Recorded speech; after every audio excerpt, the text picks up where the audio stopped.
What Really Happened with your host, Mike Rivero. The history the government hopes you never learn. Here is your host, Michael Rivero. Welcome to our show today. It is Friday, end of the week here, January 6th, 2017. And boy, it is a busy, busy news day. We've got a lot of stuff to talk about. The phone lines are open, 800-313-9443. Mike is in our control room, twiddling the dials and keeping us out of trouble. And, of course, the lovely Lady Claire will be joining us in hour number 3 of our show today. Now, obviously, the big news, it's all over the media right now. There's been a mass shooting at the Fort Lauderdale airport. Apparently, this gunman just walked into a baggage claim area and started shooting in all directions. He was not trying to shoot anybody specific. He just emptied his gun, reloaded, continued shooting. Police didn't show up to arrest him until after he'd run out of bullets. And I'm looking at all, 5 dead, 8 more evacuated for injuries. And if just one of those people had been allowed to be carrying concealed, there'd only be one death, and that would be the shooter. Now, the shooter's been identified already as a gentleman named Esteban Santiago. He's born up in New Jersey. And the interesting thing is he was carrying a military ID. And a lot of people are scratching their head about that one, and nobody's really sure what's going on. There's no talk about motive, but there's still going on, and it's absolutely dominating the media coverage, which probably a good thing out of that is they're not covering those Senate hearings about the Russian hacking anymore, because those aren't going too well, because every time one of these intelligence officials comes on out with another lame statement, it gets shot down, torn to shreds on the independent media, and they weren't really doing very well. So at least they can say, they're not paying attention to us anymore. And things are not going well with that whole Russia hacking nonsense. Congress has just announced they are not going to form a select committee to investigate Russian hacking of the election. And, of course, John McCain is just having a meltdown. He's saying, I will not sleep until we have, started war with Russia. Well, okay, Songbird, here's your rifle, here's your parachute, here's your Dayglow orange jumpsuit left over from the CIA's torture centers, and we'll call Putin and tell him you're on your way to whip his rear end all by yourself here. And it is amazing the lengths that the liberal crybabies and whiners have gone to try and discredit Donald Trump here, and as expected, there was a very brief and totally futile effort to obstruct Congress official certification of the Electoral College results, which happened earlier today, and they got on in there, and a bunch of Democrats got up and said, no, we challenge this, we challenge that, we're not going to do that. And I guess everybody kind of is really fed up with this whole thing because they didn't really have the legal requirements to mount a challenge, because you have to have both a House member and a senator concurring on a particular challenge. None of the senators stepped forward to participate, but the Democratic representatives, Raskin, Jayapal, just kept trying to raise objections. We object, and Biden cut them off basically and said, there is no debate. If it's not signed by a senator, the objection cannot be entertained. And then he said, it is over, which triggered cheers and laughter in the room, including House Speaker Paul Ryan. Now, this kind of behavior is an insult to the millions of Americans who voted for Trump. It's an insult to all Americans to see our so-called political leaders behaving like such children. And it also proves that the Democrats are no longer the party of the people, if indeed they ever really were. And they've become a bunch of undemocratic sore losers who believe that lying and cheating are their divine right, and if they don't get their way, then it'll be followed by riots and all this other stuff. So as far as the letter of the law and the Constitution is concerned, Donald Trump is the next president of the United States of America.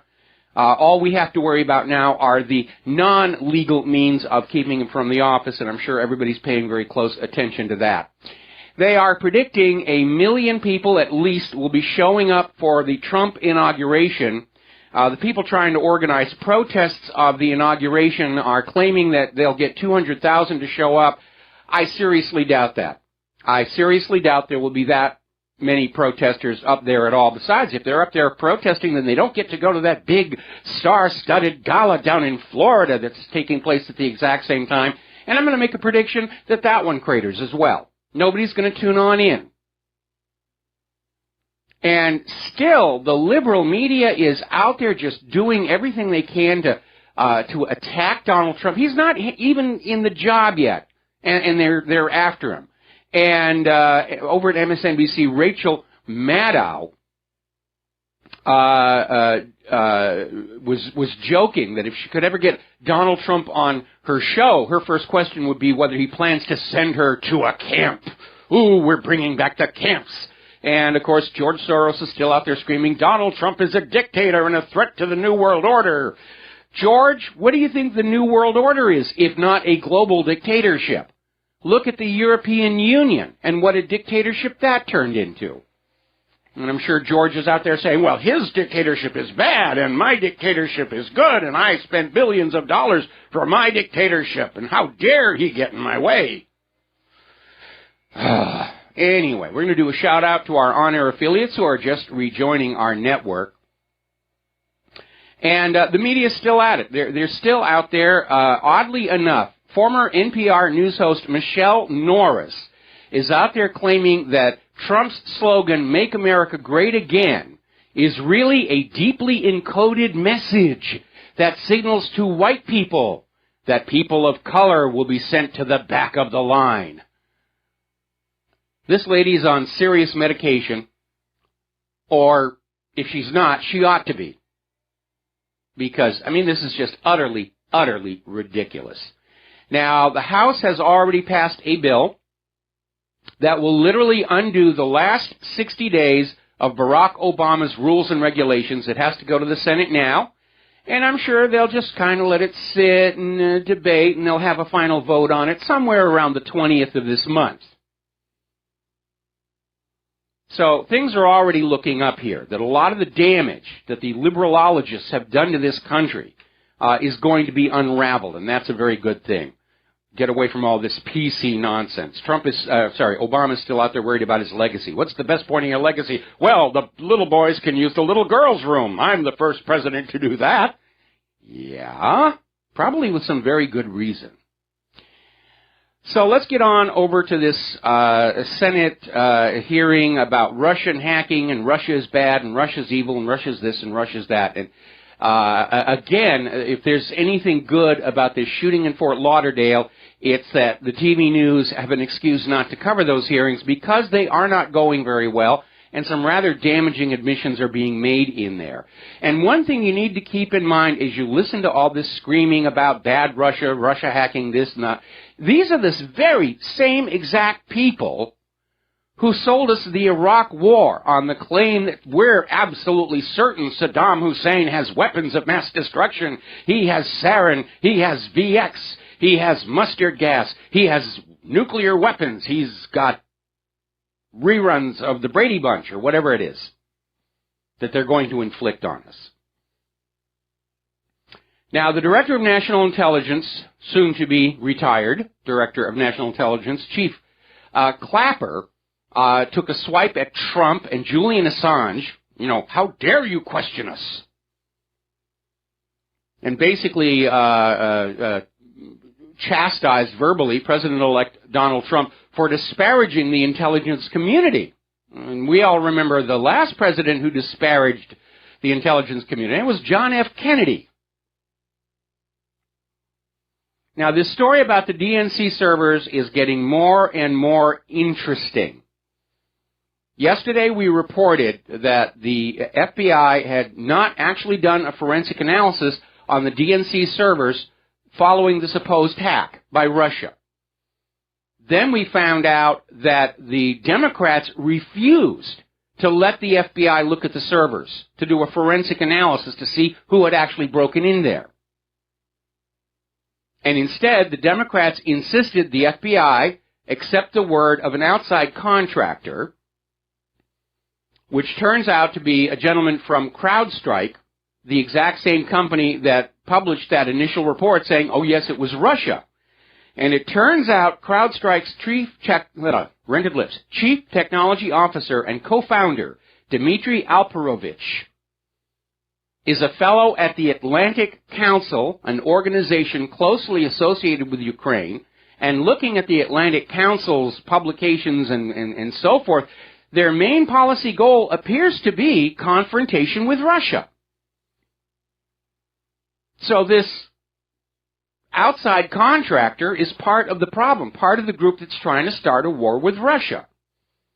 And I'm sure there's a very good reason the DNC refused to allow the FBI to look at the servers. There wasn't actually any evidence on it that showed they were hacked by Russia or anybody else. It was an internal leak. Reuters is reporting that the newest report from the CIA is they've identified the Russian officials who stole the information from the Democrats and Podesta's computers and handed it to a third party, who then handed it to Julian Assange without telling him it came from Russia, all under the orders of Vladimir Putin. The obvious motto of the U.S. government at this point is, if at first you don't succeed, lie, lie again, because that's all they know how to do. And when each lie craters, they just come up with a bigger and more grandiose one.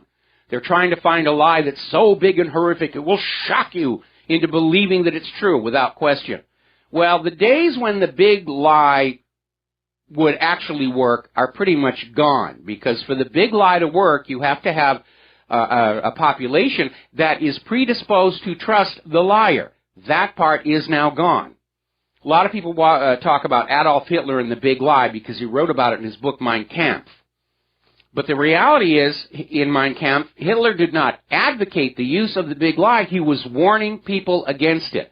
Little side note, the publication of Mein Kampf is now legal again in Germany. It's been banned since the end of World War II, and finally it expired, and they said, well, it's history, we'll do it. It's a runaway bestseller.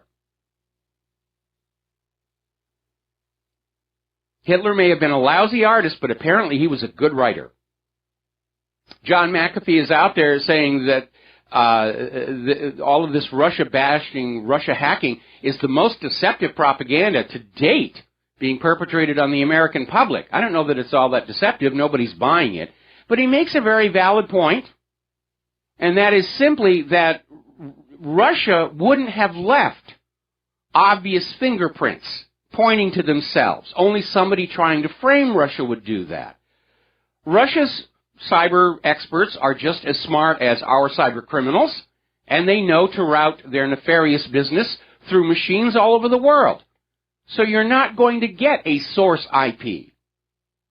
You're going to get the IP of the last machine in a long chain of compromised machines, and you can't trace past that. And if the cyber criminals are doing it, Russia would certainly do it. The fact that they claim that they've identified Russian IPs suggests a frame-up. And maybe that's why the Department of Homeland Security was trying to hack into these computerized voting systems in Georgia and 3 other states to plant evidence implicating Russia in rigging the election. The U.S. government has now officially labeled all of the expelled Russian diplomats as spies. This apparently includes the chef at the consulate, who, in between making borscht, was doing something. Basically, what we're seeing here is CYA mode. All of these U.S. intelligence officials are covering for each other by going along with the collective lie, saying Russia is a full-scope cyber actor, which is probably true, which poses a major threat to America rather. Really? Why? What's his motive? We're hearing all this thing about Russia wants to come and take over America, Russia wants to take over Europe. Why would Putin want to do that? Both the U.S. and Europe are on the edge of bankruptcy. They're corrupt beyond belief. Their infrastructure is decayed from decades of neglect. The places are in chaos from illegal immigration and refugees. Putin doesn't want these places. Why would he? Why would any sane person want to grab Europe and the United States right now? Putin's got enough problems taking care of Russia. He doesn't need to take on the problems of Europe and the United States. It's ridiculous. I loved it when they were trying to claim that Russia was getting ready to steal Alaska back. And Putin's response was classic. He said, we already have enough frozen wasteland in Siberia. Why would we want Alaska? It's amazing. Now, a little reminder for everybody, as you watch all of this stuff coming out of the corporate media, back in 2013, the U.S. government repealed the laws that said it was illegal for the government to use propaganda on you. Now, of course, they've been doing it all along, but it was illegal. In 2013, they legalized it, and they're spending your tax dollars to lie to you. And I don't think that's anything any taxpayer agrees with. I don't think I can find a taxpayer anyway that says, is it okay with you that the government takes your money away from you and then uses it to lie to you and trick you into, well, for one thing, paying more taxes? I don't think any taxpayer is going to say yes to that. And that, in a sense, is taxation without representation here. All right, let's grab ourselves a quick phone call. Tim in Hot Springs, Arkansas. Aloha. Welcome to the show. What's on your mind? Oh, I found some of the gold finally.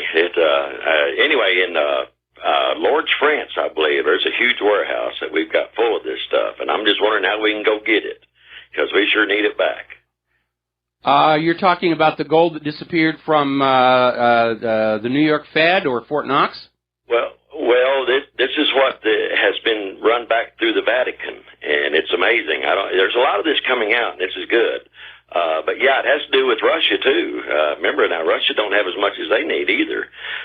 It comes back to the World Bank, of course. In other words, the Fed Reserve and all that. And these guys literally have amassed a major amount. Let's just say that there's a huge warehouse vault over there. So that's about where a third of it is. But I didn't know if you'd heard about this or not yet. I think hadn't heard about that. Hadn't heard about that. Well, I think it's going to start coming out. About that. But this is what this is all about. And but yeah, no, they're blaming Vladimir Putin for all this, and he's not doing any of this. He's really doing well for what he's having to put up with. Yeah, he really we is. We have about 25 of the anti-ballistic missiles here in America to take out the missiles coming at us, and I think he's got almost 1,200 to take out those coming at him. So he's actually preparing right. But yeah, I think he's going to do the right thing. I don't know. We're just going to have to wait these next 2 weeks and see what happens. Yeah, well, any provocations are clearly going to be coming from our side. Putin doesn't want war.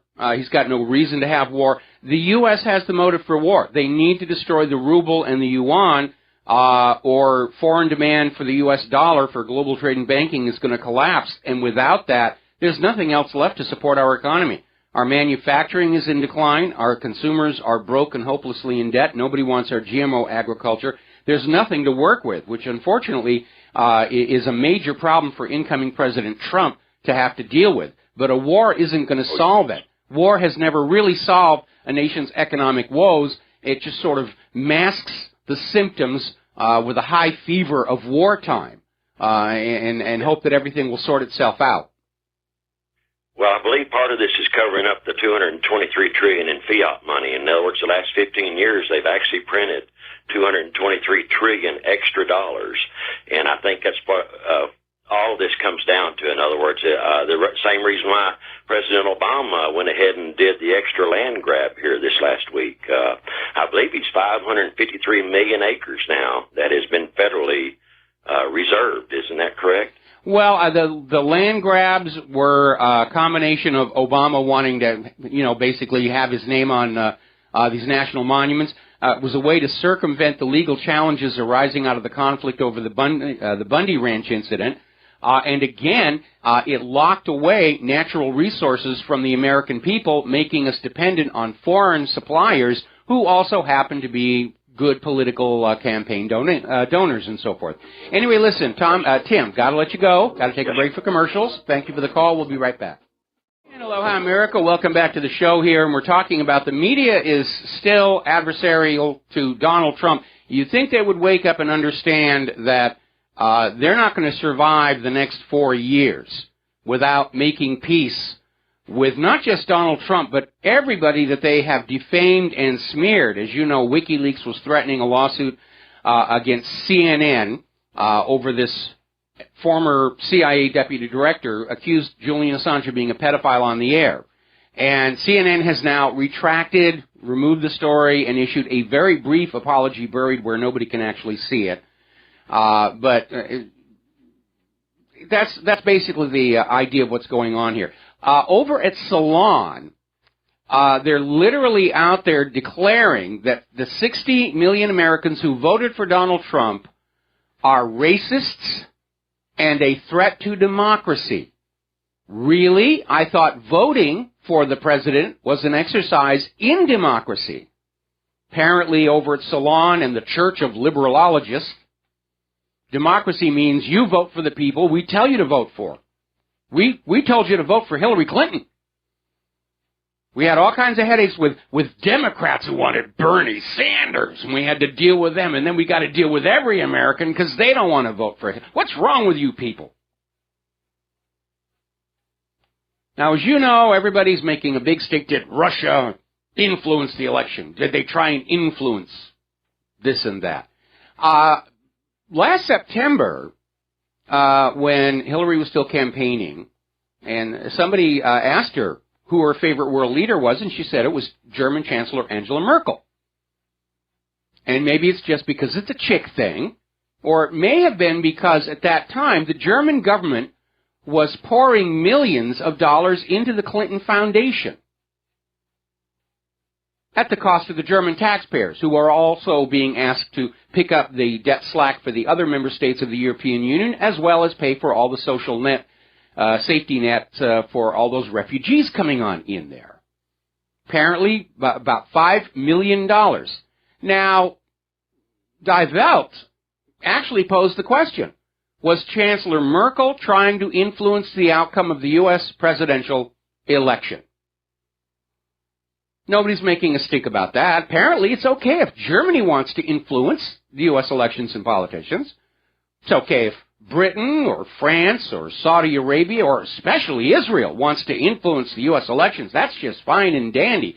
But if Russia does it, that means war. We ran a poll on our website, a study in foregone conclusions. Do you believe the government's claim that Russia hacked the U.S. elections? 99% no. And for those who voted yes, I have to wonder, what the heck are they doing on my website? Probably monitoring it for various sundry groups and so forth and so on. Now, in a recent interview, Julian Assange came on out and said, to nobody's surprise, that the corporate social media that exists today, Facebook, and Twitter and so forth, are plugged into CIA and used for monitoring Americans, which I find to be utterly ridiculous. Social media is not going to get you reliable intelligence. People lie on social media, especially if they're trying to find a hot date for the weekend. The presentations that you find on social media in large part are not how people really are, but how they want to be, how they want the world to think they are. Think they're richer, think they have more possessions, think they're more important in the scheme of things. The only information on terrorists to be found on Facebook is usually planted there to frame some poor patsy in the eyes of the public, which brings me to the fact that over at Facebook, there is a website with the same name as this guy they just arrested at Fort Lauderdale, Esteban Santiago. And it's only a week old, and there is nothing in it. No photos, no posts, no nothing, no profile picture. But it was started a week ago. That'll give you pause for thought. Now, Assange came on out and responding to criticisms, you want to destroy America, you want to do this and do that. I said, no, we're publishing the emails to give the American people the true information on the power elites, and that is legitimate. We got to take a break for commercials. We'll be right back. And aloha, America. Welcome back to our show here. And as I mentioned before we went to the commercial break, in a recent interview, Julian Assange was responding to the usual screaming of, you're trying to destroy the country with all this, by explaining that WikiLeaks published these DNC and Podesta emails to allow the American people to learn what the candidate and the candidate supporters are really like. And that's perfectly legitimate. We're not supposed to choose our leaders on the basis of how well they dress or how well they present when they're on TV. Character is how a person behaves when they think nobody's looking. And that's the true measure of the individual. Anybody can look really good and sincere and convincing on camera or behind a podium for short intervals of time. And that's okay for TV and movies. But when we're dealing with electing our leadership, we need to know. We have a right to know what these people are really like. And that's what WikiLeaks was doing. And we have seen time and again where after a presidency has turned into a disaster for the American people, we find out the president wasn't really the person that the corporate media presented to us. And media packaged, for example, Sarah Palin, who was clearly not qualified to be where she was. But she looks good. We'll get people to vote for her. That's the job of the corporate media, to sell you the president. And we have a right to know what these people are really like. Hillary looks really good when she's in public, behind the podium, on camera. Then we find out after the fact she's got a terrible temper. She throws things at people. She physically attacked John Podesta on election night when it became obvious she'd lost. We have a right to know these things, and that's what WikiLeaks was doing. We're going to take a phone call now. Van in North Carolina. Aloha, Van. Welcome to the show. What's on your mind today? Hello, Mike. How you doing? Doing fine. Calling in about Senator Songbird McCain. Okay. I'm really fed up with this guy. I mean, we saw his little speech yesterday about an act of war, blah, blah, blah. Mm-hmm. And I'm surfing YouTube today and come across a video that Gary Frenchie, I believe his name is, on Next News Network. They've uncovered an audio recording of McCain when he was in Vietnam and how he was kissing up to the North Vietnamese, saying that he was the aggressor and he was wrong, and when he was in the hospital, what wonderful care that they gave him, and blah, blah, blah, and, just kissing up. And then he gets on national TV and sticking his chest out, trying to get a lot of young guys and girls in trouble. And it just galls me to no end. Well, McCain, I think, is a perfect example of somebody whose public image is completely opposite what the reality is. He came back from Vietnam. He was being promoted as a hero for resisting the torture and not cooperating with North Vietnam. And that audio recording supposedly was misfiled so nobody could find it. But he was actually facing a treason charge when he came back. Because his fellow POWs were saying, yeah, he cooperated. The North Vietnamese treated him great. They gave him a nice room and good food and everything because he was making these recordings for him. And McCain denied it, and the only reason it didn't move forward at that point was Richard Nixon issued a blanket pardon to all the returning POWs, which technically it's illegal. I actually agreed with it because, of what they've been through. But McCain shouldn't have been presented as a hero, but he comes from a very powerfully connected family. His father was a Navy admiral who basically was in charge of the American side of the cover-up of Israel's attack on the USS Liberty. And there's a story going around that McCain, when he was fooling around on the flight deck of a carrier, was doing what were called wet starts, where they'd hit the fuel into the engine and then wait a few seconds, then hit the ignition, which would blow this big blast of flame out the back of the plane that the pilots apparently thought was really cool, calling it a wet start. And apparently there was an incident where the flame touched off some of the weaponry on the plane right behind McCain and started a major fire on the carrier. And he was just hustled off the aircraft because he was the son of an admiral and we've got to protect our own. And that's been the McCain family tradition. protectors of Israel and very powerfully protected and connected. And again, somebody wrote on in the other day and said, I can't believe the people of Arizona are stupid enough to keep electing this guy over and over again. And I said, I don't think the people of Arizona are that stupid, because election fraud is not reserved just for the presidential races. Yeah, well, I understand, he's a scumbag, and he was doing what he had to do, but to just be galled to think about sending people into harm's way, and with no regard whatsoever. You can't have any morals at all. Well, these top-level elites, they look at soldiers as pieces on a giant game board. Remember what Henry Kissinger said, and I'm paraphrasing here, military men are just dumb, stupid pawns to be used for foreign policy. And, it's expected. They're going to be killed, they're going to be crippled, that's what they're there for. And it's certainly a very cold-hearted attitude. But people with that attitude are the ones who rise to the top, because they're willing to sacrifice others to achieve their own ends. Yeah, I'm 65. I didn't go to Vietnam myself, but I had friends get killed over there, and it's just a detriment to their memory that something like that came back. I absolutely agree. But McCain was cooperating with the North Vietnamese. He wasn't treated anywhere near as bad as his public legend claims that he was. And a lot of the POWs who were there with him, when they try and speak out, they're silenced. Right. Changing the subject real quick, did you see the CNN video where the reporter was laughing about the 18-year-old, and they switched the camera to her real quick, and she changed her expression?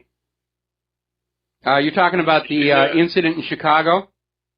Right, where they were torturing an 18-year-old kid that was mentally handicapped. Yes.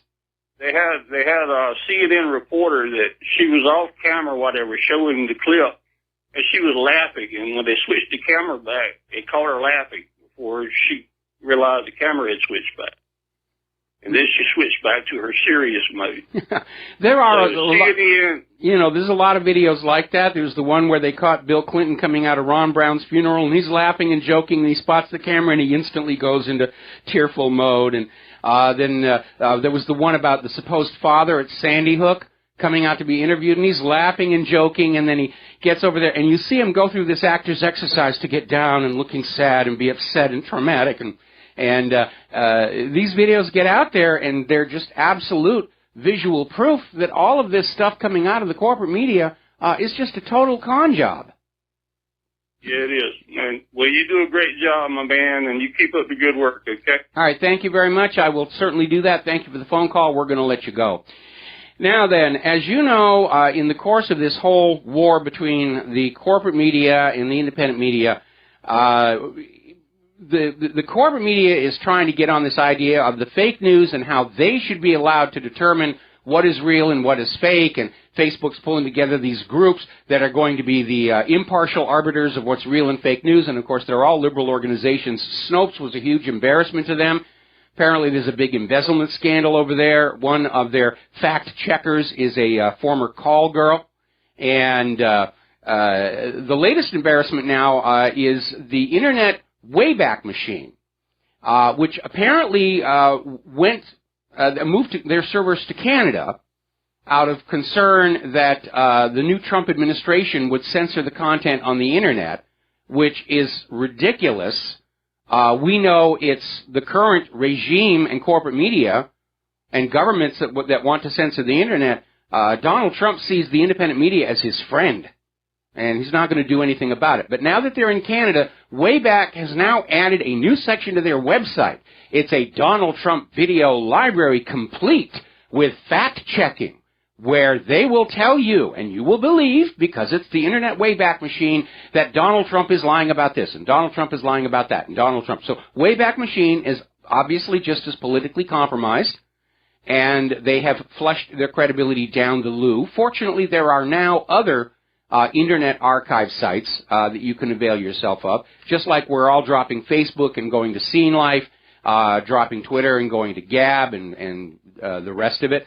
All these old guard gatekeeper institutions are being abandoned. And we're already starting to hear rumblings from employees and certainly ex-employees in a lot of these concerns that they're already resorting to inflating their membership numbers to keep their ad revenues up. Now, speaking of ratings and numbers, apparently Good Morning America had an interview with Megyn Kelly talking about the Roger Ailes scandal, sexual harassment, and they thought it was going to be a huge ratings draw. And apparently it was a huge disappointment for ABC because people actually just didn't bother tuning in. Apparently didn't even want to listen to Megyn Kelly anymore. So they're in serious trouble over there. Here's a little odd story that you're going to hear on the independent media, and as far as I can tell, corporate media is not covering it yet. Apparently in upstate New York, there was a guy, Justin Barkley, 38, who killed a UPS driver that he thought was Donald Trump. In fact, he's still convinced that the person he killed was the president-elect.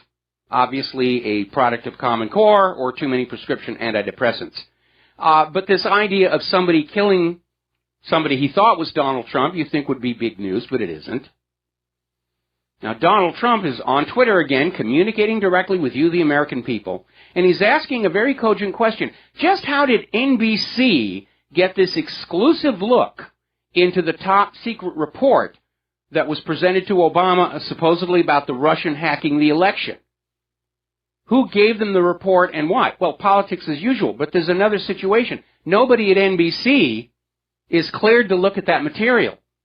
Some of it supposedly is special access compartmented. Whoever gave NBC that report is now technically guilty of espionage. Title 18 violations. Now, getting on back to that horrible incident in Chicago on the video, Obama is basically dismissing it, saying, nothing. Race relations aren't getting worse. They have gotten horribly worse this last year. And it's all because of the intentional race baiting and fanning up of racial tensions of setting blacks against whites as part of the Hillary Clinton campaign and as part of the campaign of keeping the American people fighting with each other rather than uniting together and realizing that the real cause of all the misery the people of the United States are suffering comes from Washington, D.C. It's an old trick. They've played it before. Back in the 1960s, the FBI ran an operation called COINTELPRO. And one of the things that it did, and it was all illegal at the time, was to deliberately try and fan up race hatred between whites and blacks, because whites and blacks have been getting together in opposition to that war in Vietnam. And they didn't want the American people standing up and demanding an end to the war in Vietnam, so they said, well, we'll just turn them against each other. And they played all kinds of dirty tricks, one of which was the infamous Black Panther coloring book. This was a coloring book. It wasn't even really a good coloring book. It was more sketches as opposed to enclosed zones that you would color in, but you get the idea. And this was something supposedly the Black Panthers had created and were giving to inner city children, and it contained these horrible pictures of blacks killing whites, and all the police officers were drawn as pigs, and it was very inflammatory. And amazingly enough, I was living in West Covina with my parents at the time, very white neighborhood, and we got one in the mail, and I couldn't figure why did somebody send this to us? And the corporate media was out there saying, oh, the Black Panthers did this. And then in the 1970s, the COINTELPRO scandal exploded, where these individuals literally broke into an FBI office and got the files of COINTELPRO and leaked them to the media, showing that the FBI was engaging in all of these black operations that had nothing to do with crime, nothing to do with terror, everything to do with suppressing Americans' right to freedom of speech and expressing their concerns about the war in Vietnam. And buried in those records was the revelation that the Black Panther coloring book was a product of the FBI. Your tax dollars at work. Congress was forced to hold hearings because the exposure of this modern-day Gestapo in the middle of our country, operating apparently with the blessing of the entire U.S. government, brought the U.S. government to the edge of illegitimacy. And so Congress got all huffy and puffy, and they passed a bunch of laws saying, you FBI can't do this anymore. And then during the Clinton administration, those laws were very quietly rescinded. Just like in 2013 where they rescinded the law against using propaganda on the American people, which tells you the direction the U.S. government has been going. But that's what this is all about, keeping us angry with each other, keeping the blacks and whites more worried about each other than the government, keeping the gays and the straights hostile towards each other, keeping men and women hostile towards each other. So they're not looking at what the government is doing. Divide and conquer. They were doing it back in the 1990s with the militant feminism. And they're doing it again today. Now, Shepard Smith was interviewing a reporter about the attack, the torture up in Chicago. And the reporter started talking about this appears to be a product of all this Black Lives Matter racism. Shepard Smith just cuts him right off and says, we're not going to talk about the political meanings of this, just stay, because that's really what's going on, and that's what the corporate media has to protect. It was the intentional race baiting by the government, by the political campaign of Hillary Rodham Clinton, that created this environment where blacks seem to feel this is okay, this is acceptable behavior. It's okay to torture white people. It's okay to torture Trump supporters. That's the real root of all of this, and they're trying to conceal that. And I think that's probably why the Chicago police initially, under Mayor Rahm Emanuel, were so quick to say, it's just no big deal. And the public outcry, led by the independent media, is why now they've reclassified it as hate crimes, as they should have. Got to take a break for commercials. We'll be right back. And aloha, America. Welcome back to the show here. And apparently the declassified version of this report on Russia hacking the American election has been released. It's a PDF. I just linked to it to WhatReallyHappened.com. And in scanning through it, it's rumor and innuendo and absolutely nothing else, with a footnote saying that, honestly, we really do have proof. We can't show it to you. You're just going to have to take our word for it. No, actually, we don't have to do any such thing. Because these are the same intelligence agencies who told us all Saddam had weapons of mass destruction. And, in many cases, the same individuals, including Clapper himself, who admitted his fingerprints were all over the report that said Saddam had weapons of mass destruction. So with a batting average like that, why would we listen to these people? So, anyway, getting on back to Chicago, there's already the beginnings of a bit of a backlash, and I'm concerned about that. I would like this to just go away. I think those 4 individuals who did this need to go away for a very, very long time. But there's an article that came on out from Regano.com basically saying don't make yourself a target for predators, be ready, be aware, and they're talking about situational awareness, just being aware of where you are, who's around you, and just develop that. A lot of people walking around shopping malls and everything, they're just kind of turned in, they're looking at their electronic devices, they're really not plugged in to the immediate environment. And you need to start thinking like that because it is a hostile environment for a wide variety of reasons. And invest in some pepper spray and just develop a really good sense of self-preservation because it's needed right now. Clearly, the police are not going to protect you. They're too busy with their civil forfeiture nonsense. They certainly didn't protect this individual in Chicago. He was tortured for 48 hours. They certainly didn't stop that shooter down in Fort Lauderdale until he'd run out of bullets. Then they arrested him. So just like you need to take responsibility for your own privacy, you need to take responsibility for your own protection. One of the problems we actually have here in Hawaii, and I understand why it happens, but it does happen. We'll have people who will come here from major cities on the U.S. mainland, where they're normally on guard because they're in high-crime areas. And they come here and they believe the postcards and the brochures that this is a tropical paradise, and in many ways it is. But certainly here on the island of Oahu, Honolulu is a big city with all the problems of a big city. And a lot of tourists get robbed and scammed under circumstances where, had they been back home, they would have known better.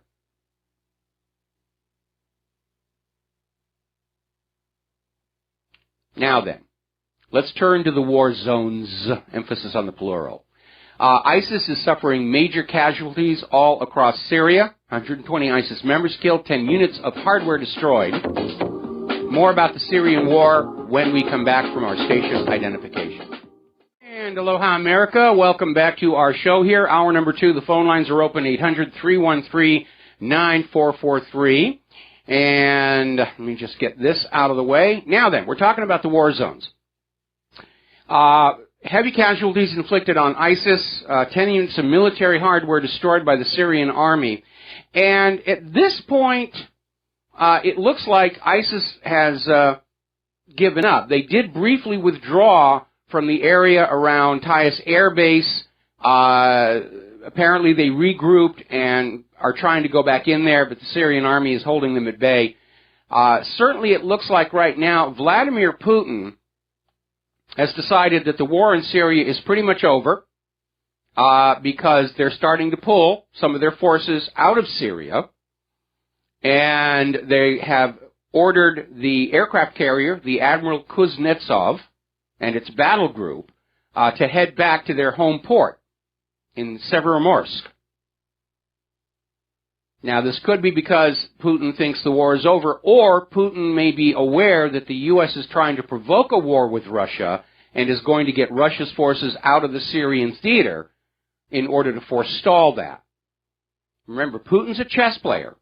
He thinks things through very, very carefully. Our political leadership is all about poker and hearts and bluffing and bluster and chest thumping, which is why our foreign policy has been such a disaster for decades here. Okay, we're going to go ahead and grab a quick phone call from Brian in Georgia. Aloha. Welcome to the show. What's on your mind?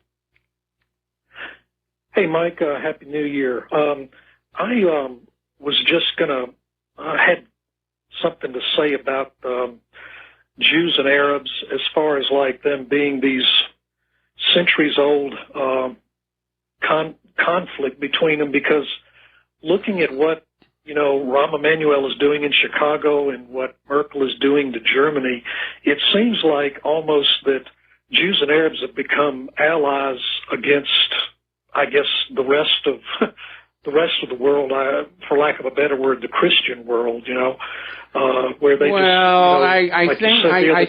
on. I think you're being a bit premature, okay? First of all, throughout history, alliances are always changing. Okay, and what was true today is not necessarily going to be true a year ago.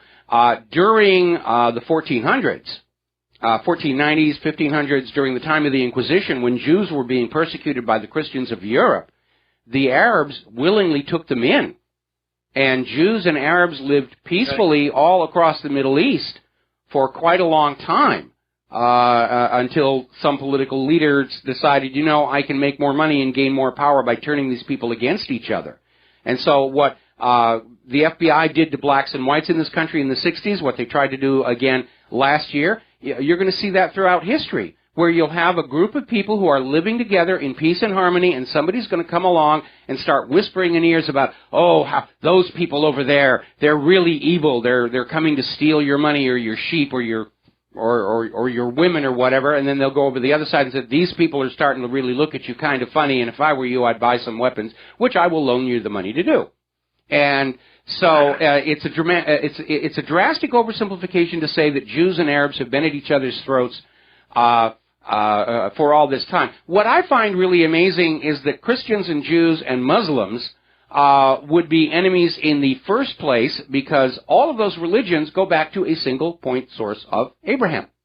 But it's an interesting thing when you're looking at a religion that grows and grows until it splits, and all of a sudden there's competition for those collection plates. And that's where a lot of this religious violence starts to originate. Where all of a sudden somebody who had a big church is now one of two smaller churches, and they get very upset because the money's being cut off. We had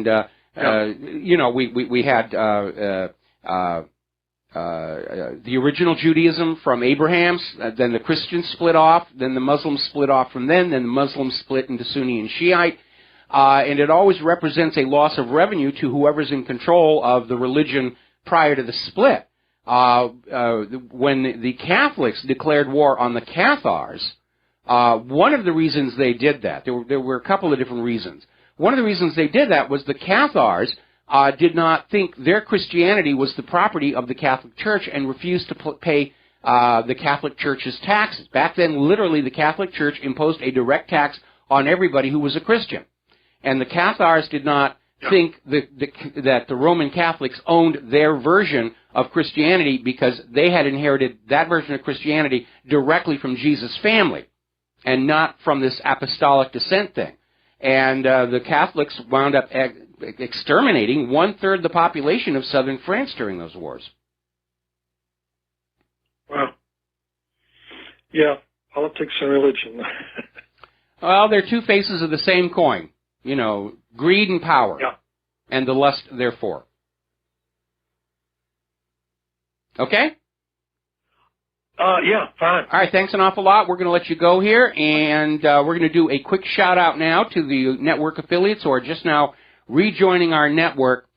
Now, one indication that the world is seeing the Syrian conflict as drawing to a close is the French delegation has now arrived in Damascus. Apparently, the liberation of Aleppo seems to be the signal that the 5-year-long U.S. attempt to overthrow Assad and replace him with a puppet regime is now over. And things are going to start going back to normal. It'll take a while, because the U.S. government tends to act like a spoiled brat in such things. But that's a very significant signal. And that may be also another reason why Putin is pulling his forces back. They're not needed there anymore. He's going to take them back home in case they're needed elsewhere. The short version is the U.S. just lost the war in Syria.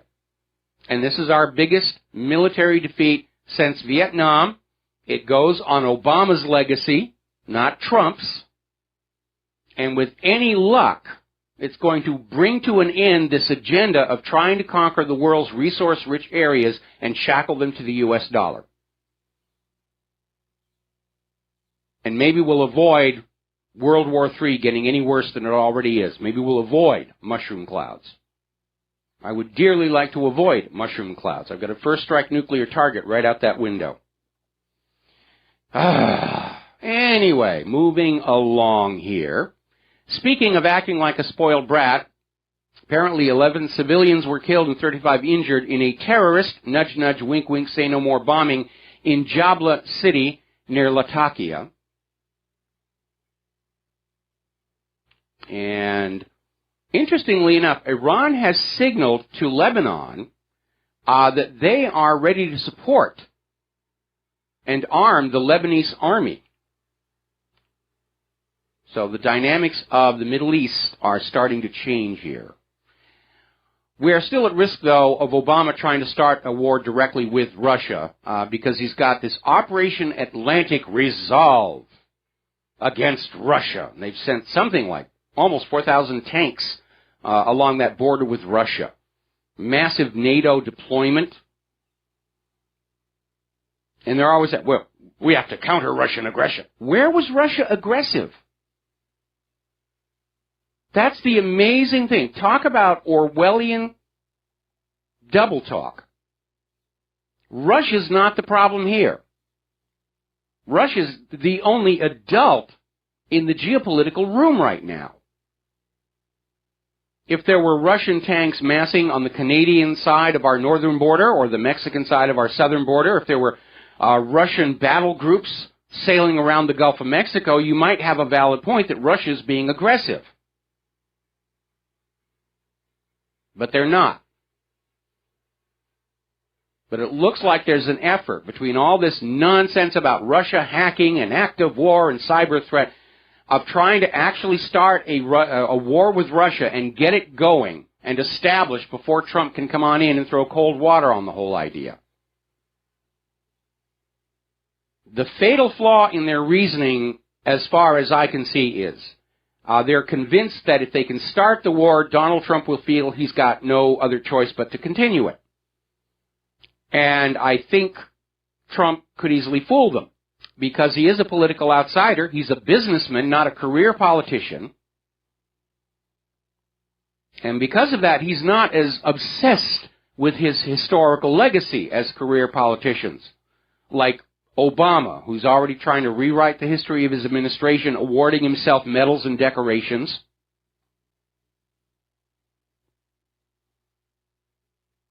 Trump could get into office and call up Putin and say, let's knock this off. And Putin's going to say yes immediately. Neither one of them want a war. They've got other things to deal with. Just as a little reminder, our Nobel Peace Prize president dropped a total of 26,171 bombs last year. It's an amazing year. Meanwhile, the U.S. House of Representatives has shown that, unfortunately, there are still way too many Israel firsters in those offices, and we got to look at starting to get some of those out 2 years from now. And apparently they passed a resolution, House Resolution 11, which is a obviously non-binding resolution, calls for the United Nations Security Council resolution that was passed a week ago to be repealed or altered so that it's no longer one-sided and anti-Israel. Well, there's a little bit of a problem. Palestine isn't building illegal settlements in Israel, are they? This issue is one-sided because Israel made it one-sided. This House Resolution 11 is also demanding that the U.S. block any actions that are going to be taken at the Paris conference scheduled for January 15th. Don't you dare let them form a Palestinian state.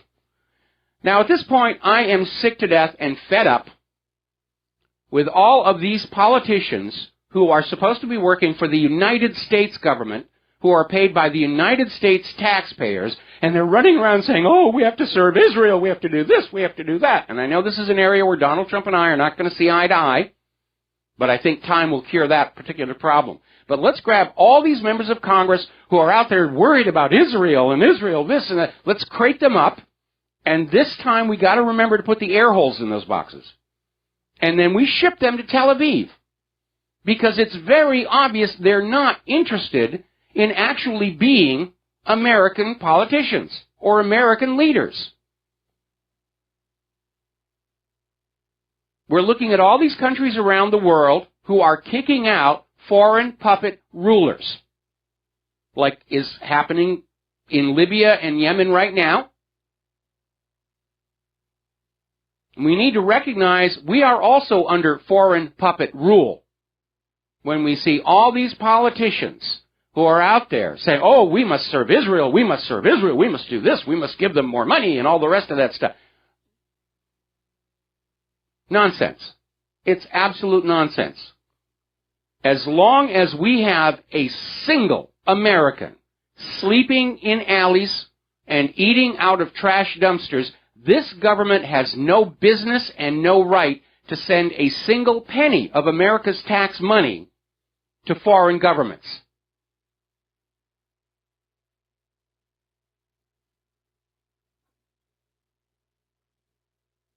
We're going to take a phone call. James in South Carolina. Aloha. Welcome to the show. What's on your mind?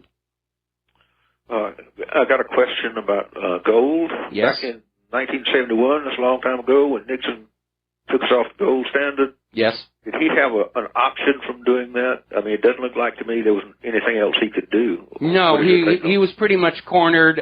There really wasn't anything that he could do because the Federal Reserve, which is not actually a part of the government, was not constrained or did not feel they were constrained by the Bretton Woods Agreement to not overprint dollars. And when France decided that they wanted to send back that huge stack of paper dollars they had and change them for gold at the agreed-upon price of $32 per ounce of gold, Nixon looked in Fort Knox and realized they couldn't even begin to cover that. And so the only thing they could do was to delink gold from the dollar, which was actually something the bankers wanted to happen anyway, because they didn't want any ties between their imaginary money and some kind of a fixed commodity, because it limits their ability to just create new money out of thin air. And it did upset the world markets. It was called the Nixon shock. And the major crisis it provoked was that those countries that had loaned money to the U.S. government or were about to were all of a sudden very concerned that there wasn't enough gold to cover the collateral obligations of the United States. And so at that point, Richard Nixon formed the Environmental Protection Agency, which their real purpose, under the guise of saving the environment for the future, was to start grabbing huge chunks of land, which is illegal under the Enclave Clause of the Constitution, and lock them away from the American people, including their mineral resources, to pledge as collateral on government borrowing. And now the federal government owns about 1/4 of the entire nation. And they're not supposed to do that. It's unconstitutional for them to do that. But that's been the real purpose, and they hide the scale of the land theft under all these different named programs: heritage rivers, wilderness zones, roadless areas, wetlands, and so forth and so on, so that when you look at any one of these programs, it doesn't look like they've grabbed all that much land. But when you put it all together, it's almost 1/4 of the nation now. And, of course, Obama has just added to that with these massive national monuments he's declared.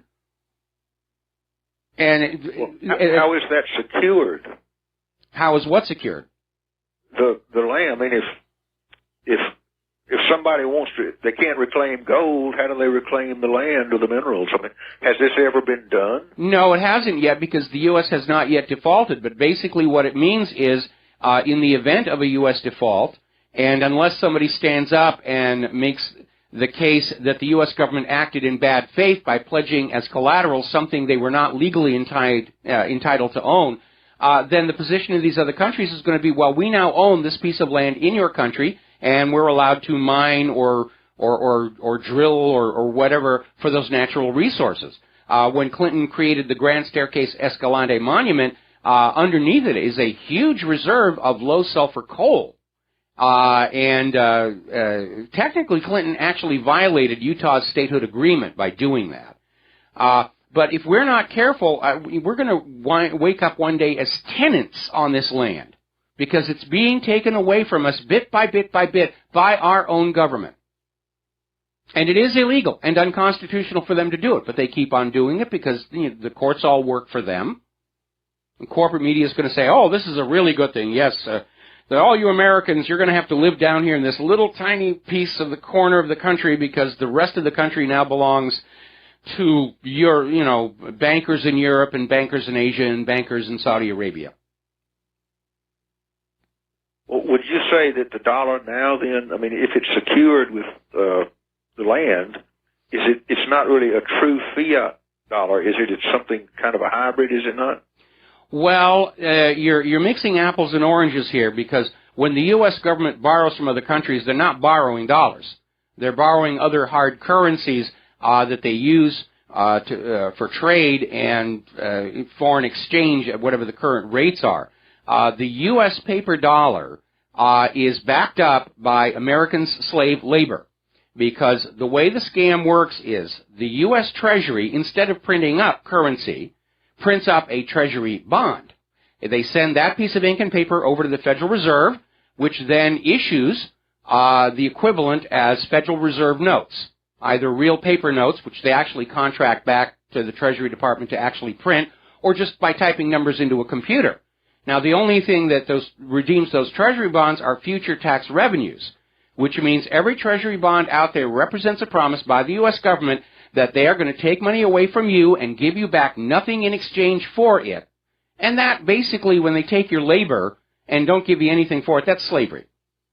And that's what backs up the Treasury bonds. The problem is they've overprinted the Treasury bonds as well.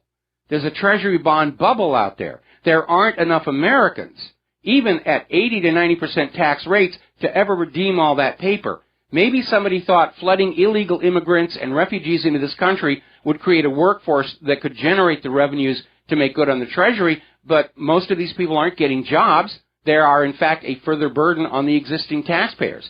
And this is what I mean by people not really thinking things all the way through.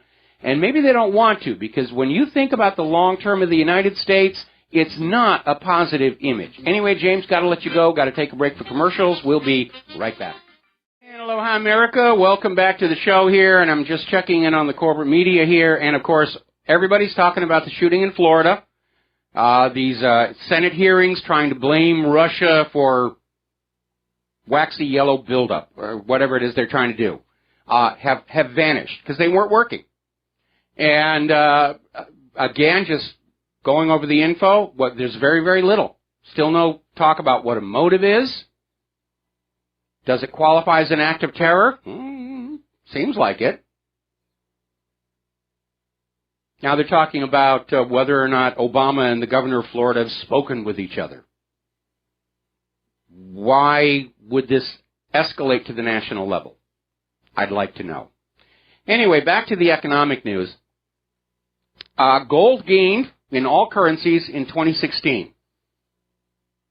Analysts are expecting that gold will outperform the Standard & Poor's for the next several years, which is why the United States is now trying to pressure other countries like India to limit cash and to ban gold, to take away from you that last bit of freedom to be in charge of your own wealth. The model they seem to be heading toward is you will work and the banks and the government will take the profit from that work and we will let you have some of it back when you need to eat. They tried that system before, down on those antebellum plantations in the Deep South before the Civil War. Now, when this nation was started, money was actually precious metals. The metal in the coins was the money. The paper notes were claim checks only. They used to say you can take this paper note to the bank and get its equivalent face value in lawful money, because the lawful money was that silver or gold or nickel coin. And once you had that and put it in your pocket, there wasn't a thing the bankers or the government could do to change its value. And all that went away shortly after John F. Kennedy was assassinated, when they took the silver out of the coins and declared the ink and paper note to be the money and not a claim check anymore. And that transferred control over the value of the money in your pocket from you to the bankers and the government. But you still have the option of taking the money out of the bank or the stock market and putting it in your pocket or burying it in the mayonnaise jar out by the pineapple plantation. Now they want to take that away from you. There is a record 95,102,000 Americans not in the labor force. That's an 18% increase since Barack Obama took office.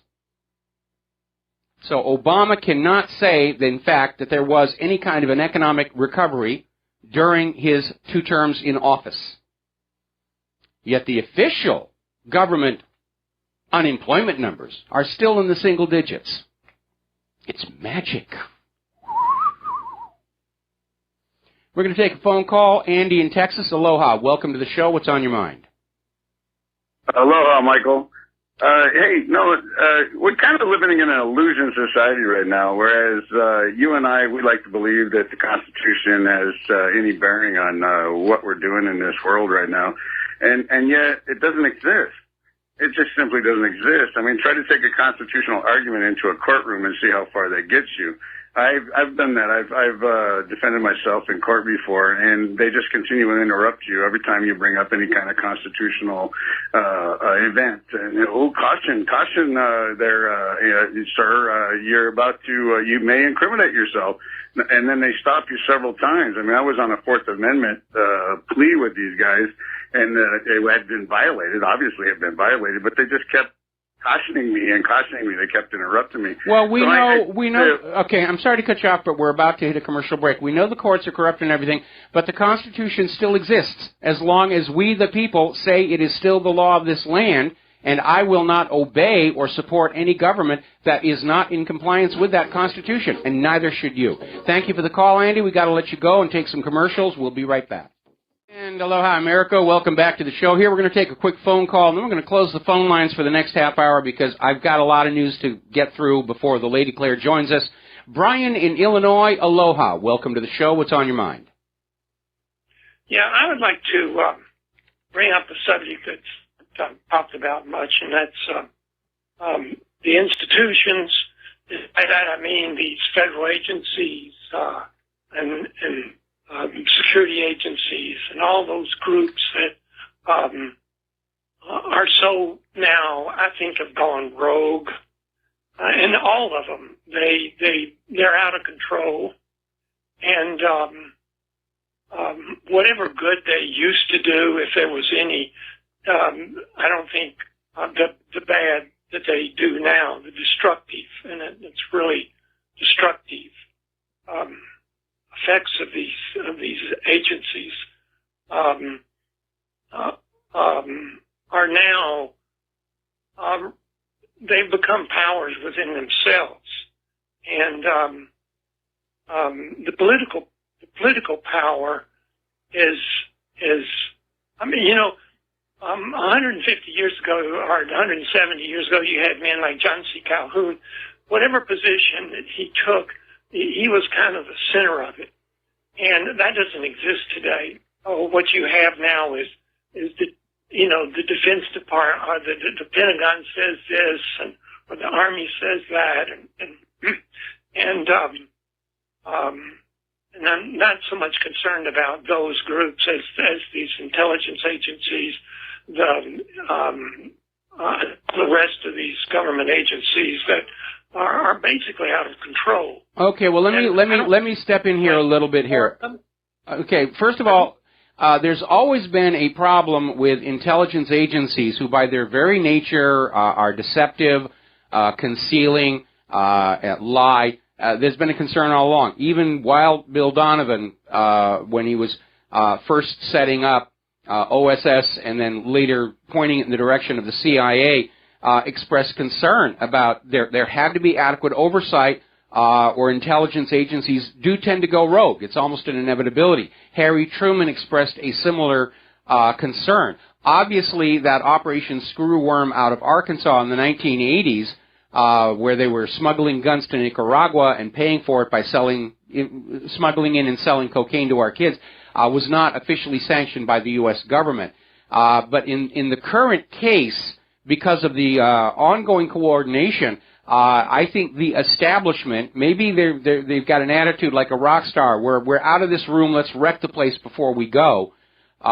It seems like there is a high-level decision coming down from Obama himself to get a war with Russia going before Trump can take office in order to basically tie his hands and prevent him from bringing peace with Russia, peace with China. But the intelligence agencies do see themselves as set apart from people. And again, if you watch that movie Snowden that Oliver Stone did, a big part of the film is telling how Snowden came on in with these very high ideals and noble intentions, and just as he saw this attitude within NSA of, who cares about the Fourth Amendment? We're here to spy on people, and that's what we do, and we're having fun, and it's cool, and we're high-tech. Or if you go back... well, there have been several movies on the same topic. But there is that elitist attitude when you're in one of these agencies. When J. Edgar Hoover, hang on a second, please. When J. Edgar Hoover was running the FBI, he literally called his own office at the FBI the seat of the government, because he had to blackmail goods on everybody with his secret files, which disappeared when he died or was assassinated. Nobody ever knows where that information went. Anyway, listen, Brian, I got to let you go because we got to close the phone lines. I got a lot of stuff to get through and only little time to get through it. So thank you very much for the phone call. And yes, the intelligence agencies do go rogue. Their very nature is being concealing, and very often they're working at cross purposes. We're talking about the economy. The U.S. car recession is spreading among the largest automakers. They may be screaming for bailouts yet again. Think about all the way back in 2008, where the collapse of the mortgage-backed security fraud started this huge economic decline. And what did the U.S. government do? They didn't jail the crooked bankers. They took trillions of dollars from the American people and they gave them to these banks that had done this fraud and caused the problem, So those bankers could then loan that money back to us at interest. Swell deal for the banks. And, of course, for those members of Congress invested in those financial institutions, it basically saved their portfolios. Now, had the government done exactly the opposite, if they'd gone after these Wall Street banks, taken trillions from them, and given them to the American people, especially those who were harmed by the real estate frothing, the predatory mortgages, the false foreclosures and everything, then Americans would have had enough money to keep paying their mortgage payments. There wouldn't have been a mortgage crisis. They would have had money to buy new homes. Wouldn't be a real estate crisis. They would have had money to go on down to the shopping mall and buy all kinds of products, hopefully made in America. Wouldn't have been a retail crisis. And they would have been buying new American-made cars that wouldn't have had to bail out the automotive giants. What the U.S. government did in response to the meltdown of the mortgage-backed security fraud in 2008 was absolutely the wrong thing to do for the good of the nation as a whole. All it did was serve the special interests, the rich and the powerful. And now, of course, if you look at the car commercials on TV right now, the deals are just amazing. If I actually had money, I would be running down to the dealership right now. But that's the problem. When you take all the money in a society and you pile it up on the elites, there's nothing left for the economy to function with. And that's where we are right now. It's all locking up here. Article we're looking out of the Organic Prepper. They're calling it Retail Apocalypse 2017. We've already been talking about how Macy's is going to be closing a whole bunch of stores. Sears is going to be closing Sears and Kmart stores. Hundreds of stores are going to be closing because, contrary to all the media hype and those staged sales riot videos where they have a bunch of actors screaming and beating each other up to get through the doors on Black Friday, the Christmas sales and everything, to get you all whipped up and say, you better get down here before the bargains are gone. It's all about pushing product. Nobody had money for this Christmas. Everybody was baking. I made you a banana bread for Christmas. Oh, I love banana bread. That's great. And we're already hitting the point where all of the seasonal workers, the temporary help for the holiday shopping season, are being let go. So next month's job numbers are going to be really, really bad. And thousands of non-seasonal, theoretically permanent long-term jobs are now being cut. Christmas is the most wonderful time of the year. January is the exact opposite. So let's take a moment here to talk about human-caused global warming. And apparently over in Boise, Idaho, they have set an all-time snow record. In fact, it beat the last record by 2 inches, but that last record was set in 1983 and then tied in 1985, and they just beat it. All-time record snowfall there. Meanwhile, Europe is really getting hammered. They're dealing with super cold weather.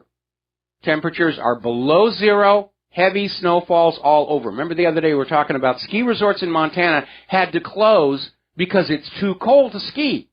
The wind chill factor was minus 40. You start at the top of that ski slope and shoos down, you're an ice cube by the time you reach the bottom. Remember what we were saying about Old Faithful Geyser in Yellowstone? The water coming out of that boiling geyser is freezing as soon as it leaves. It's a snow geyser.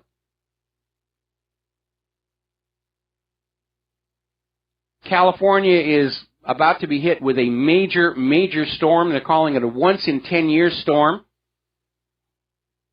And they're looking at major blizzards, along with the possibility of flooding and avalanches. So there's an article that came out over at dailycaller.com about the top 5 failed snow-free and ice-free predictions. And obviously that March 20th, 2000 prediction in the UK Independent, snowfalls are now a thing of the past. That was one of them. Ski resorts will go out of business. That was another one. Remember in 2009, the UK Met Office predicted a snow-free winter for Britain, and they got hammered. photos from space just showed the British Isles totally white. It almost looked like a painted globe rather than the real world. And all of the global warming people are on the defensive once again saying, well, you know, one exceptionally cold and snowy winter does not disprove global warming. Except that we have had several record-setting winters in a row. And because the motto of the U.S. government and the corporate media is, if at first you don't succeed, lie again, they're still out there trying to say, the world is warming. You're warming the world. We've got to tax carbon. We don't care if it's freezing where you are. We're the government. We're the media. We know what's best. Now, over at Natural News, which is one of the independent media websites that has come under attack by the corporate media because they're telling the truth about things like GMO and vaccinations here. They published their list of the top 10 most outrageous science hoaxes of 2016. Human-caused global warming obviously made the cut, along with the Zika virus terror campaign. And it turned out Zika was no big deal, and they killed off millions and millions of honeybees in the process. Another one that was on the list was scientific political polling, which assured us all Hillary Clinton was going to win in a landslide victory.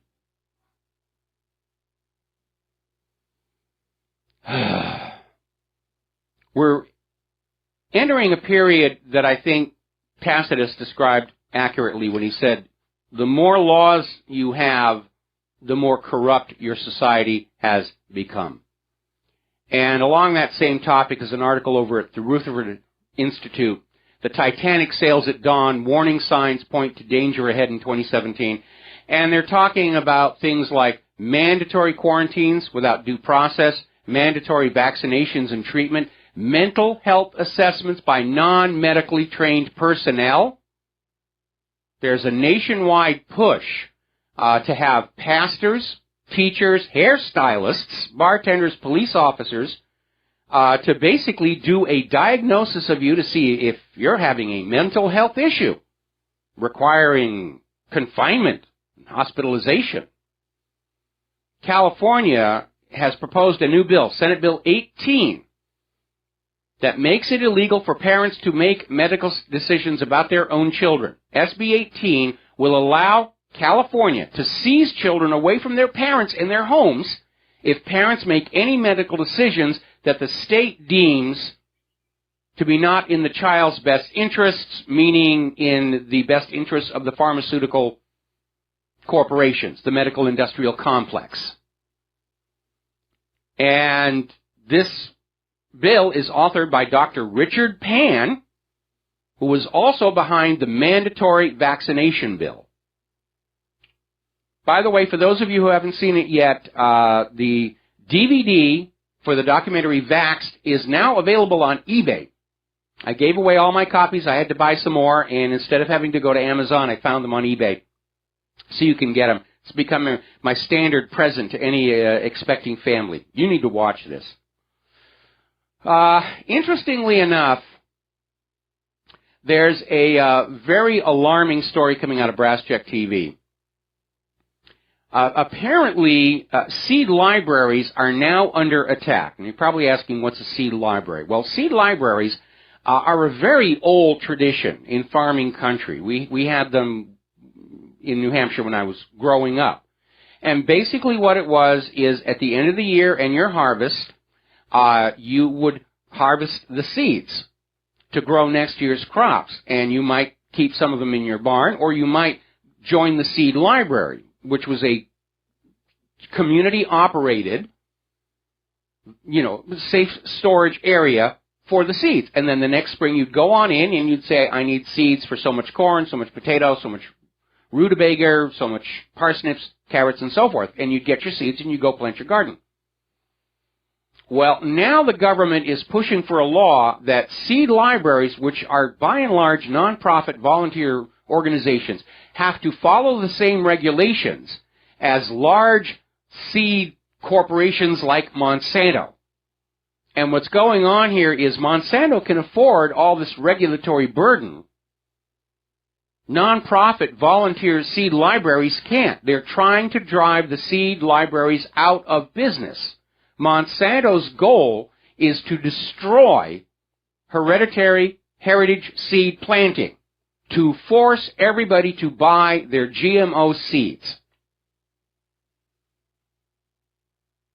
And certainly the colony collapse disorder, which some scientists have now linked to GMO pollen, is part of that business plan, because if you don't have honeybees, you can't pollinate your plants.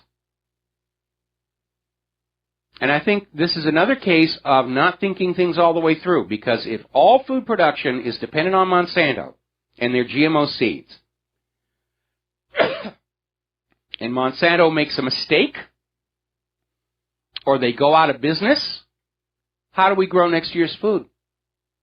The seed libraries are shut down. It's enforced dependence on Monsanto for food. It's enforced dependence on the banks to manage your money for you. And enforced dependence is slavery. 4 more government officials have been charged in Flint over the water crisis, bringing the total to 13. And I think there needs to be investigations in other cities, because it's now come on out. Thousands of American cities actually have worse quality tap water than Flint does. Did that come about through the same political corruption? Well, we're going to save money by not putting certain chemicals into the water, not making it safe. We need to find that out. We'll be right back. And aloha, America. Welcome back to the show. And the corporate media is now back to pushing this thing about Russia's undermining our democracy and denigrating Hillary Clinton. Well, Hillary Clinton gave them a lot to denigrate her with. Let us all not lose sight of a fact. All of those emails, regardless of how they became public, were written by Hillary Clinton and her staffers. They wrote those things. They said those things. They did those things. Nobody's ever denied it happened. They're trying to kill the messenger here, whoever it was, and now they're trying to claim the messenger is Russia. Now, this declassified version of the intel report that came on out it's basically making a bunch of assertions with no backing. That Russia had a plan to denigrate Hillary Clinton, that they were going to blah, blah, blah. And again, the hypocrisy is stunning when you realize the CIA has admitted rigging elections in 81 other countries. And they're still pushing this as hard as they can. One of our listeners actually wrote on in with the suggestion that the timing of the Fort Lauderdale shooting was fortuitous because it gave the media a reason to not report on Donald Trump's response to all of this Russian hacking propaganda. But don't worry, we'll pick up the slack here in the independent media because that's what we're here for. Now then, getting into a little bit of science news as we hit the top of the hour, the world's biggest space telescope may be in trouble. The Super Hubble, otherwise known as the James Webb Space Telescope, has failed its latest test. They were doing a vibration test to make sure the telescope could actually withstand the vibration of the launch, and sensors shut it down. Now, the telescope was not damaged. They're going to make some changes and continue the vibration test. I think it's a good thing they're testing thoroughly. They really need to. Remember when the Hubble first went up and they opened the camera and it was out of focus? It was a failure of testing. They had done 2 tests on the components of the optical system, one of which said there's a problem with the curve on the main mirror. And the other one said the main mirror is fine. And NASA just said, well, we're going to throw out the report that says there's a problem and we'll just go with the one that says it's okay. Same thing they did with the labeled release experiment results on Viking. And they got into space. It couldn't see. They had to launch a shuttle mission to fix it. So at least they're testing a little bit more thoroughly. The one thing they never did on the original Hubble, and they had time to do it because the Hubble's launch was delayed because of the Challenger disaster, nobody ever thought to just take the lens cap off of the completed satellite and actually look through it electronically, which would have shown the problem right there, but they didn't do that. We're going to take a real quick phone call before the top of the hour. Bob in Pennsylvania. Aloha. Welcome to the show. What's on your mind? Hi. Michael, I just want to tell you how much I like this show. Thank you. I can't tell you how much information I have gained since November 3rd. I was searching for somebody, because I met a guy at the laundromat, and he told me that I should get informed. I should look up. So I started searching around. I fell on your show. I've been watching it every day since. I got to tell you, I never knew. 95% of the stuff that you say, I never knew. Well, thank you. Well, when you live as long as I have, you'll know as much as I do. That's what happens. I don't know if that's going to work, but... All right, well, Bob, I got to let you go. There's the music. We got to take a break for our station identification, and we'll be back with the lovely Lady Claire. And aloha, America. Welcome back to our show, hour number 3, and the lovely Lady Claire is just now rushing in here to put her ears on. I'm going to pour her a little bit of water, and we'll get her microphone up here in just a little tiny bit.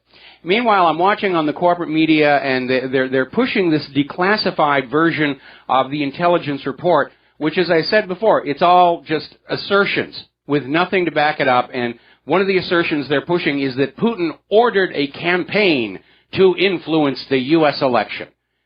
And they've got nothing to back it up. And as I keep saying, and I even have a banner at the top of WhatReallyHappened.com right now,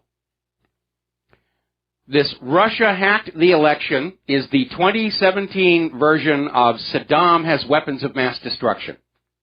That's exactly what it is. And I would like to ask you all to make that idea go viral. Share it on all your social media. Russia hacking the election is the 2017 version of Saddam has weapons of mass destruction. Because that's what it is. It's the same people. The same intelligence agencies, the same individuals, Clapper among them, who gave us that lie about the dire threat posed by Saddam Hussein, and it turned out to be completely junk. And this is just more of the same thing,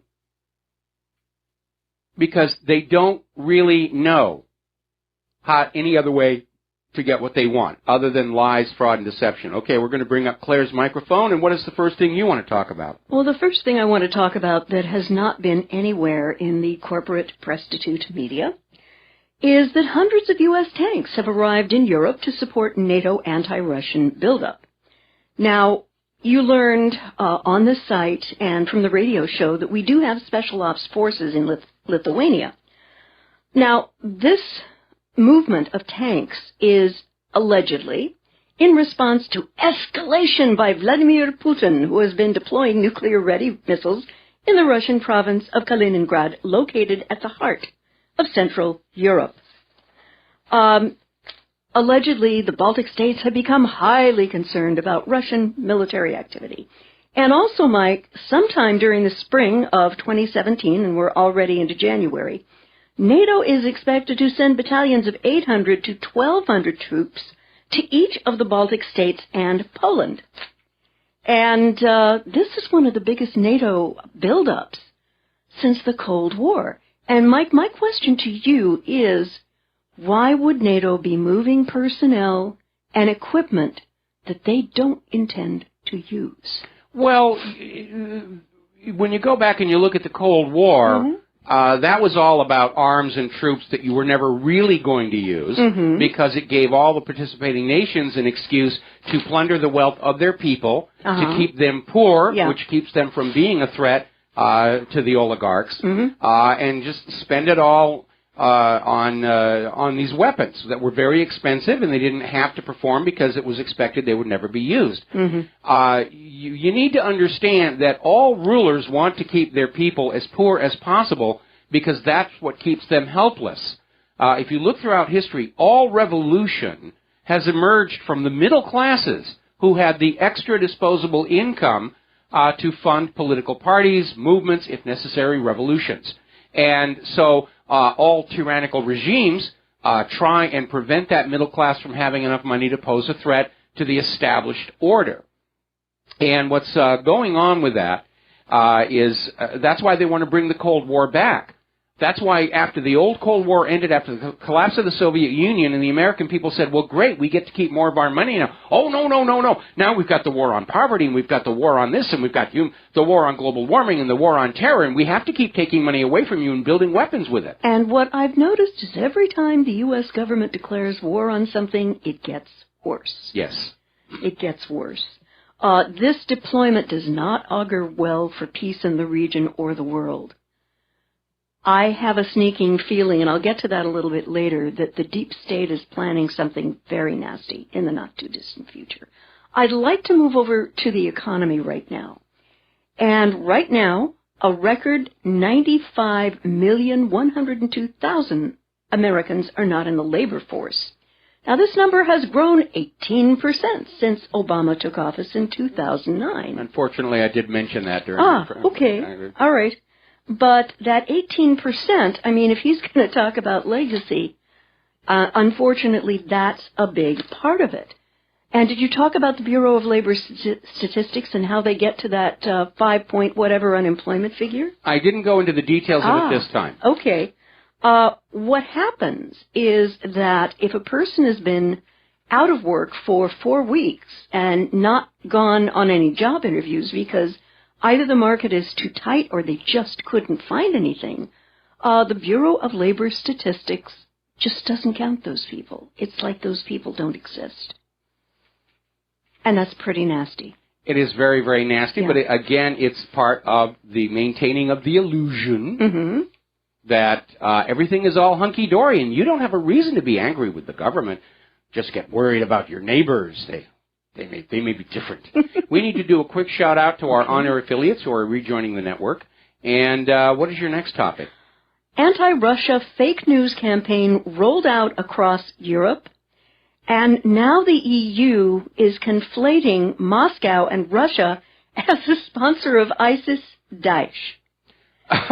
Talk about the pot. Oh, man. Okay. It's... The EU knows, and the leadership of the EU knows, that it's on its last legs.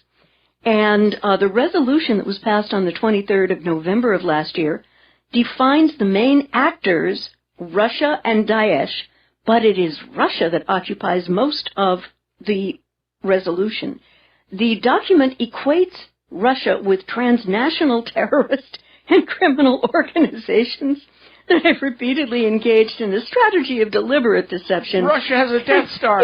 Russia has a Death Star. Yeah. They have a laser beam thing. Oh. They've got all this terrible stuff. The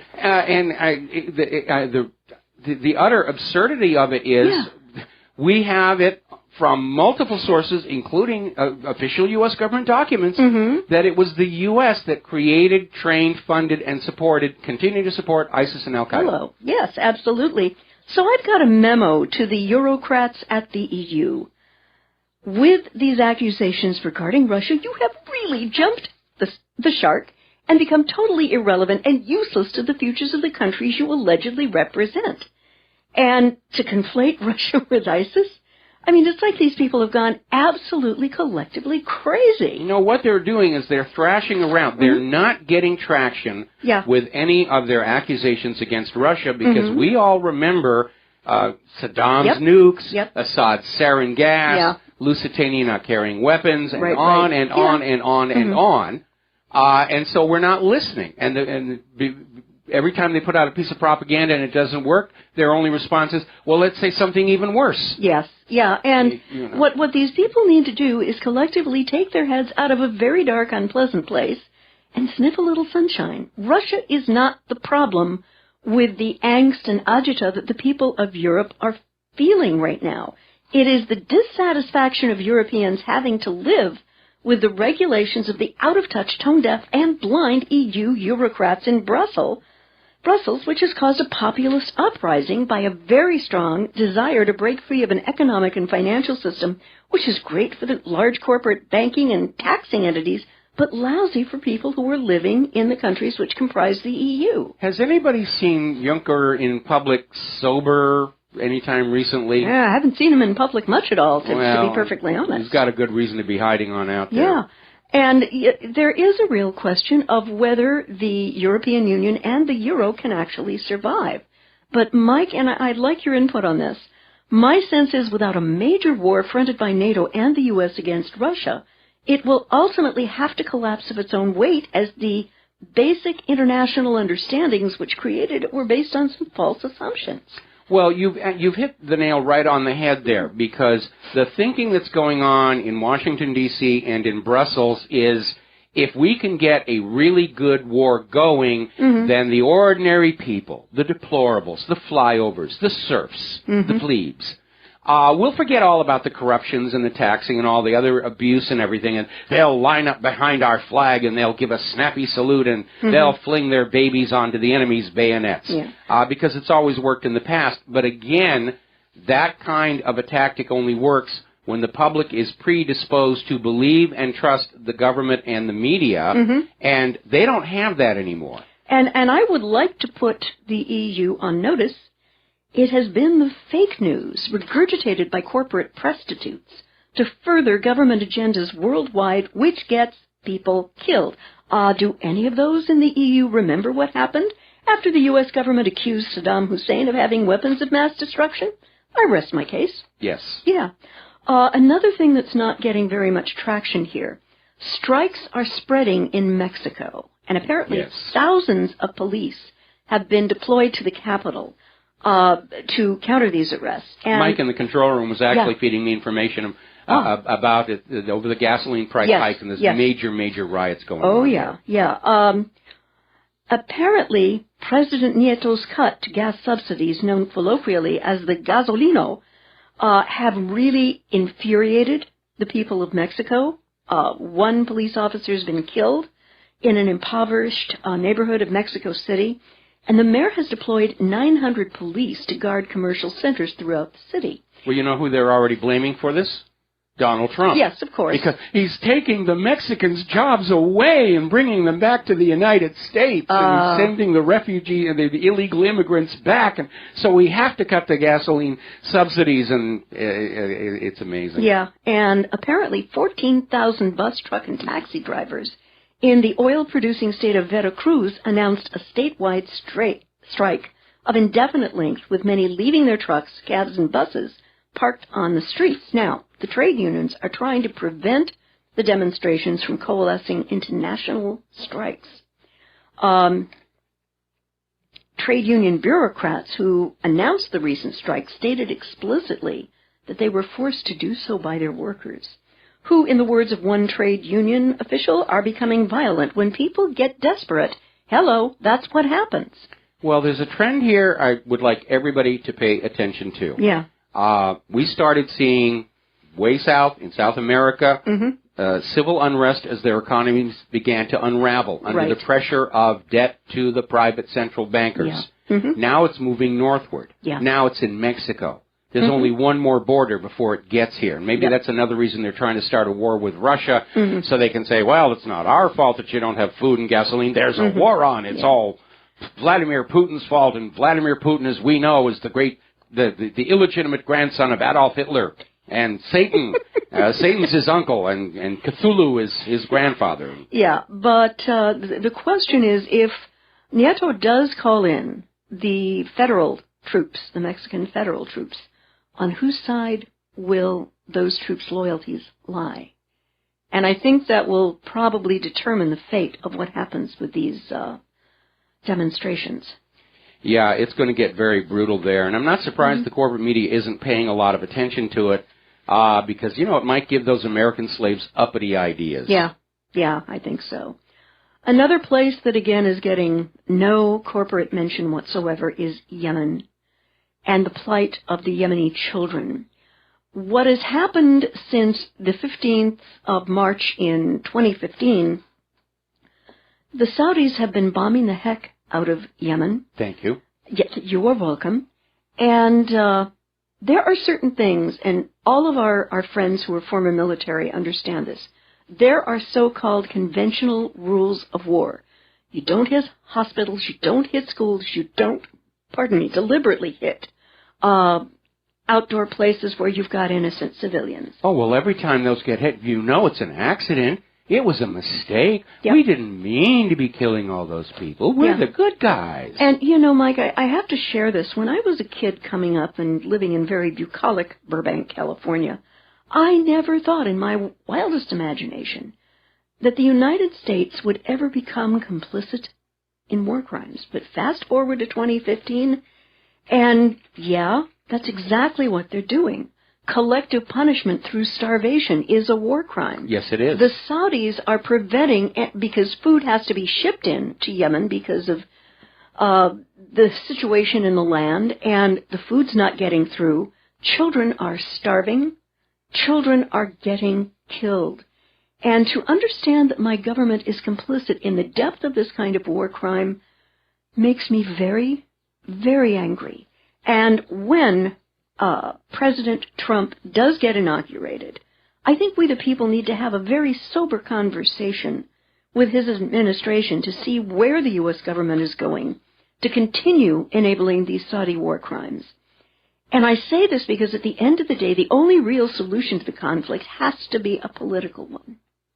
Has to be, ultimately. Well, the U.S. does not want a political solution. The U.S. wants domination of the world's resource-rich areas to shackle the trade in those resources to the U.S. dollar. It really is that simple. This war is literally a war of currencies, of banking systems. The U.S. Federal Reserve and its Federal Reserve note against Russia's ruble and the Chinese yuan.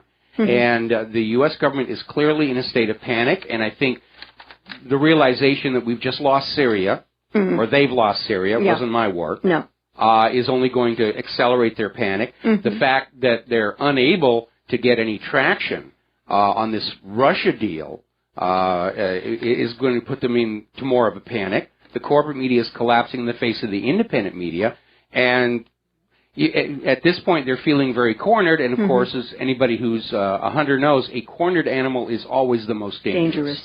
I hear you. I would like to bop over to some statements made by James Clapper. Yes. I'm going to sort of miss when he goes because you could almost use that last name as an epithet. Yes. Clapper! Yeah. But I digress. We have a good dose of the Clapper. Oh, heavenly Ned. Speaking to the Senate today, Director of National Intelligence James Clapper openly disagreed with President-elect Donald Trump on the narrative of the 2016 presidential election, insisting he was even more resolute that Russians had hacked the election and promised some evidence would be made public, maybe next week. Clapper claimed Russia had meddled in the U.S. election not just through alleged hacking of the Clinton campaign, but by spreading propaganda, saying that the existence of the state-run television station RT, that's Russia Today, you can find it online, rt.com, played a role in the election by disparaging our system. And then he went on to tongue-lash Donald Trump for being so vocal in questioning the allegations, saying that there was a difference between healthy skepticism and open disparagement of the intelligence community by not accepting their findings. Well, I have a memo to soon-to-be-retired Director of National Intelligence Clapper about your complaint that RT disparages our system. When I bob over there to read the English language version of their articles, there are articles that the U.S. prostitutes won't touch because they are geopolitical kryptonite in this country. For example, there was an article today about radioactive contamination in the shuttered Hanford site nuclear plant. It's spreading, and they put it on a back burner because there's nothing they can do about it. Yeah. And pay no attention to that glowing part of the country because it's not important anymore. If we can't make money off of it or get votes out of it, then it doesn't matter. And a question I'd like to ask Mr. Clapper is, do Americans not have the right to be informed as to what's going on here and how it might be a threat to the water and soil in adjacent areas? And Mike, I checked CNN, NBC, Fox News, MSNBC, etc. Not a word on this unfolding catastrophe. And the reality, I think, is that if Clapper had hard evidence about Russian hacking, he would have been shouting it from the rooftops months ago. And I have found these assertions, which have to date been embarrassingly and noticeably fact-free. But, Mike, I've got a concern that I want to share with you. I am a little more than a little nervous about the timing of the release of this alleged evidence to the U.S. public next week. In the deep state in this country, I am wondering, Mike, do you think they may be planning a false flag action at home or abroad that would be so shocking, and of course to be blamed on Russia? We'll get back to this. Yeah, I absolutely agree with that. Yeah. All right, we got to take a break for commercials. We'll be right back. And aloha, America. Welcome back to the show here. And Claire is continuing on with this comment she has. Yeah, I'm very concerned about the timing of the release of this alleged evidence by Clapper and Company, because I have to ask if the deep state in this country is planning a false flag at home or abroad that would be so shocking, and of course blamed on Russia, that this alleged evidence will become a moot point because the American people will have had their attention misdirected by the alleged crimes of Russia to the point where logic becomes lost in their collective fight-or-flight response to this incident. Well, the idea is to have something that is so shocking that people's fear overrules their reason. Yeah. That was certainly the thinking behind 9/11. Oh, absolutely. It was emotionally devastating, the scale. Now, of course, having already done that, planes flown into building, it's passé. They're going to be looking at something really major. And giving the focus on the cyber threat posed by Russia, I think the most likely thing is they're going to blank out the Internet, which is going to automatically get rid of those pesky independent media websites. Yeah. For a while. and just blame it all on Russia. Yeah. But I want to plant an idea with all of our listeners, and I hope you will share this with everybody that you know. Why would Russia do something like that? Absolutely. Cui bono. Who benefits? Not Russia or Putin whatsoever. It's like I was saying before. If you're trying to find out if you're being lied to, look for what should be there and isn't. And certainly we've demonstrated this before when they were trying to tell you that Assad had sarin gas and was using it on his own Alawite supporters in front of the UN chemical weapons inspectors on the very day they arrived. Right. And the question was, what would be Assad's motive to do something that stupid, knowing it would open the door to a direct U.S. intervention? And the motive wasn't there. The reason wasn't there, which is why, one reason, we knew the story was a lie. Yeah. And the same thing applies now with this idea that Russia is going to do something terrible to us. Why would they do it? Why would Putin, knowing it would lead to a war, why would Putin do something like that? What does it get him except a lot of trouble? Yeah. I mean, the logical answer, short answer, is he wouldn't. And there's another point that I want to bring up here. To those who may be thinking about doing such a thing, this is not 2001 America. Okay? Good point. This country has become more skeptical and war-weary. And now people are coming more to the independent media because they know they can't trust the corporate media because it's just going to regurgitate whatever the government tells them to justify a particular agenda. And the American people, I don't think, will be so easily fooled again as they were. No, they weren't. On 9/11, the vast majority of Americans were still predisposed to believe what the government said, what the corporate media said, that our guys were good, the other guys were bad. Yep. Those days are gone. Yeah. You know, right now the polls are showing trust and confidence in the U.S. government and the corporate media is in the single digits. Yep. Okay? And the reality is if the government shuts down the Internet, and at this point that seems like the only way they're going to be able to shock everybody, stir things up, and also silence the independent media at the same time.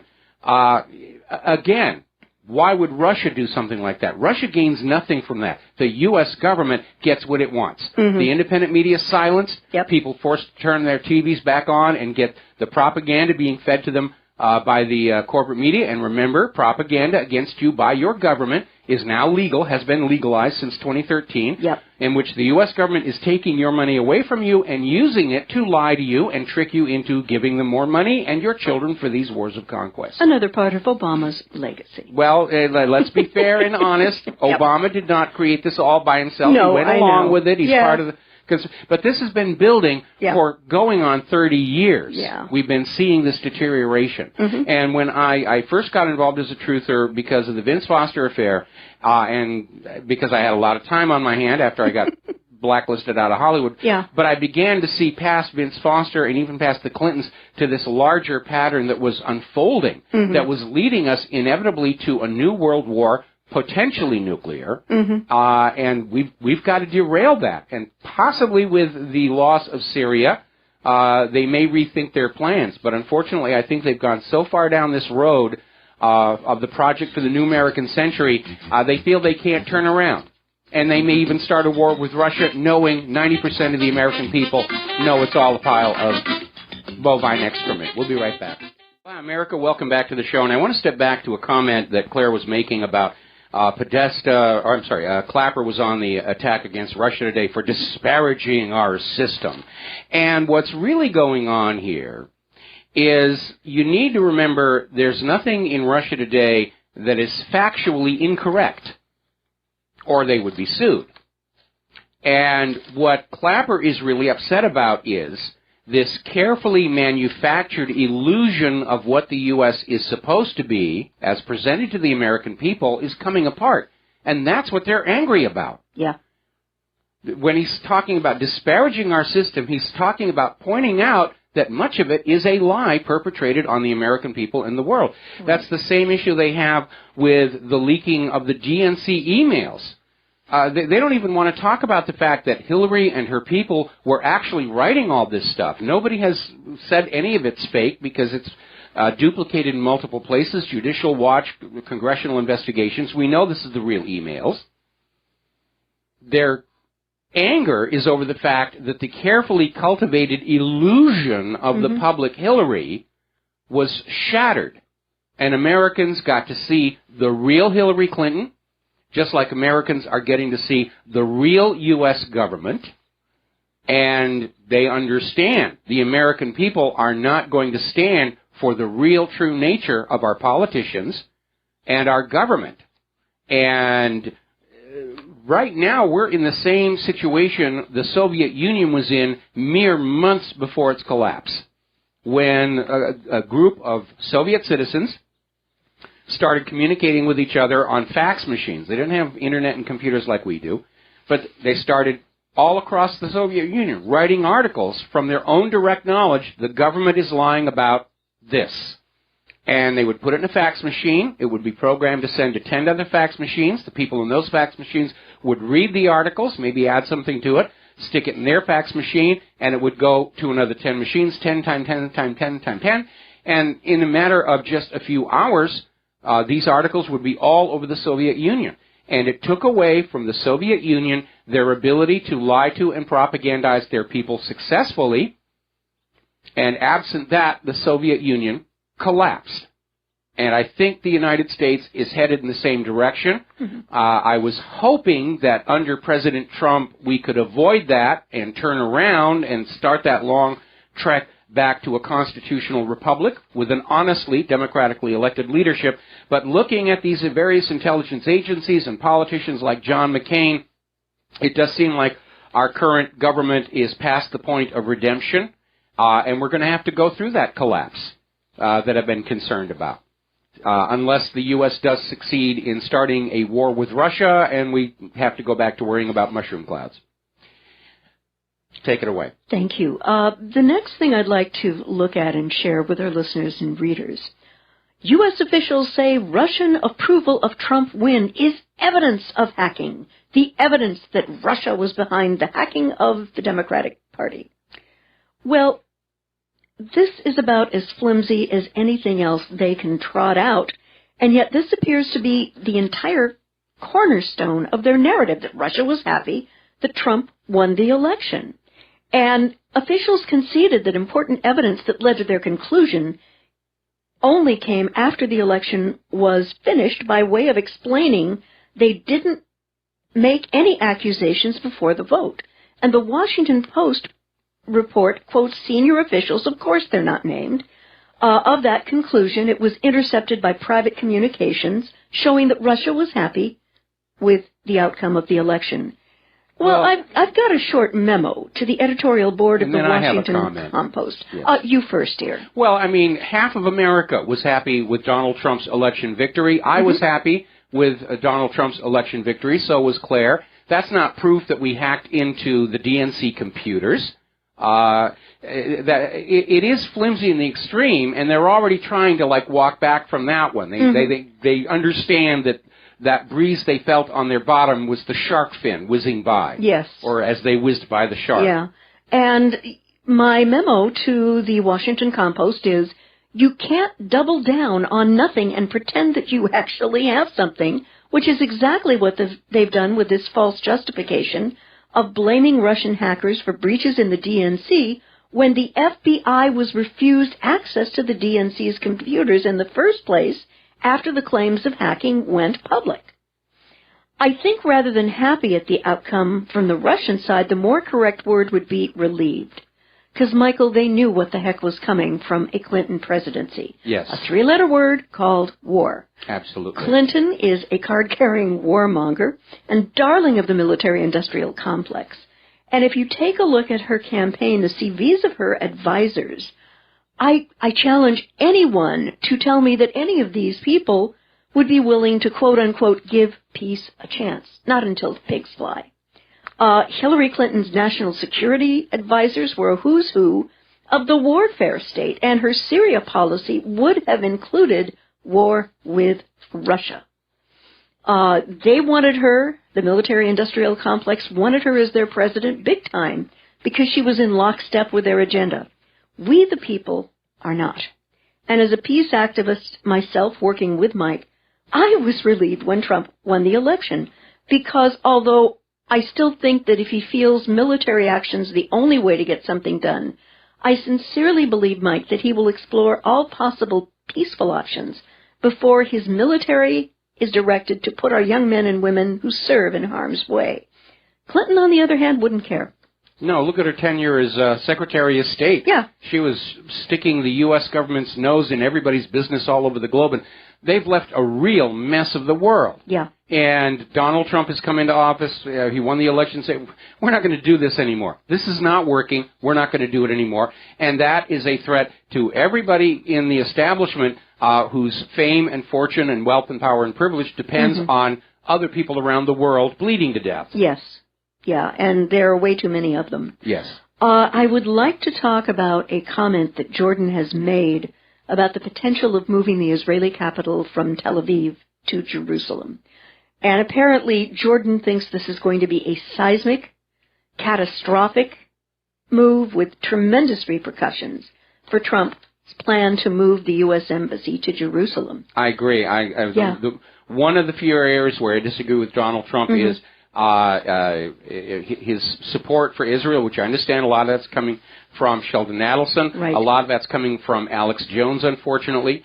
The reality here is, again, and I said this even before the election, my main concern about Donald Trump is that too much of his worldview has been shaped by the corporate media. And even though right now, today, he understands the corporate media is very deceptive, he hasn't taken that next step of looking back over everything he's ever been told to see whether or not it, too, may be a fiction.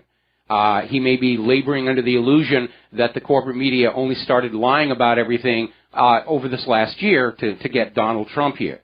But it will be catastrophic, and I'm hoping that Trump will take a pause. Yeah. And as I said before, I think when Donald Trump actually starts interacting directly with the Israeli government, he's going to discover that once again, the reality on the ground is not what he was seeing on his TV set.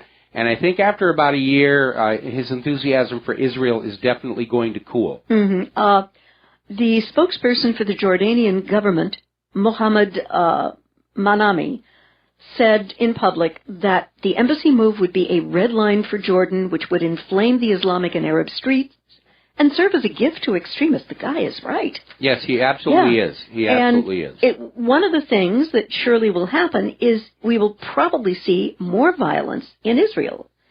But unfortunately right now, the world is forced to deal with one of the most churlish, hubristic, and genocidal Israeli heads of state we have ever witnessed, and that would be one Prime Minister, Benjamin Netanyahu. Who, if we're lucky, will be on his way to prison. My main concern is the moving of the embassy to Jerusalem will be seen by Israel as justification for continuing to declare that all of Jerusalem should be theirs, and will escalate more Israeli home demolitions and building in East Jerusalem, and that will just inflame the situation a little bit more.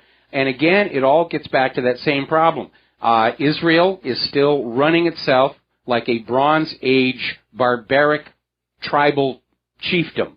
And smiting everybody. I mean, if you read the Old Testament, there's a lot of violence in there. Oh, there's a lot of smiting. There's a lot of smiting going on back and forth there. And, the God of the New Testament is, much more peaceful. I don't know, maybe having a kid mellowed him out or something. But, there's a lot of violence there, and Israel still, because of that linkage between their religion and their government, they want to sort of relive all of that again. And as a result, we have a country that has still refused, after 60-plus years, to draw an official set of borders and to live within them. Because in too many Israelis' minds, the official borders for Israel are those declared in the Bible, the Nile and the Euphrates. And the problem with Netanyahu's mindset, it almost appears that he welcomes violence as a pretext for war against his neighbors. And, Mike, remember, Obama just signed off on a $30 billion blank check for military and financial aid over the next 10 years. And I wonder how prominently that figures into Netanyahu's plans to attack his neighbors. Well, I understand we're going to sell him a bunch of F-35s. That'll serve him right. I don't think he will try to take over either Iran or Syria because of Russian support of those countries. No, he's going to use the U.S. to do that.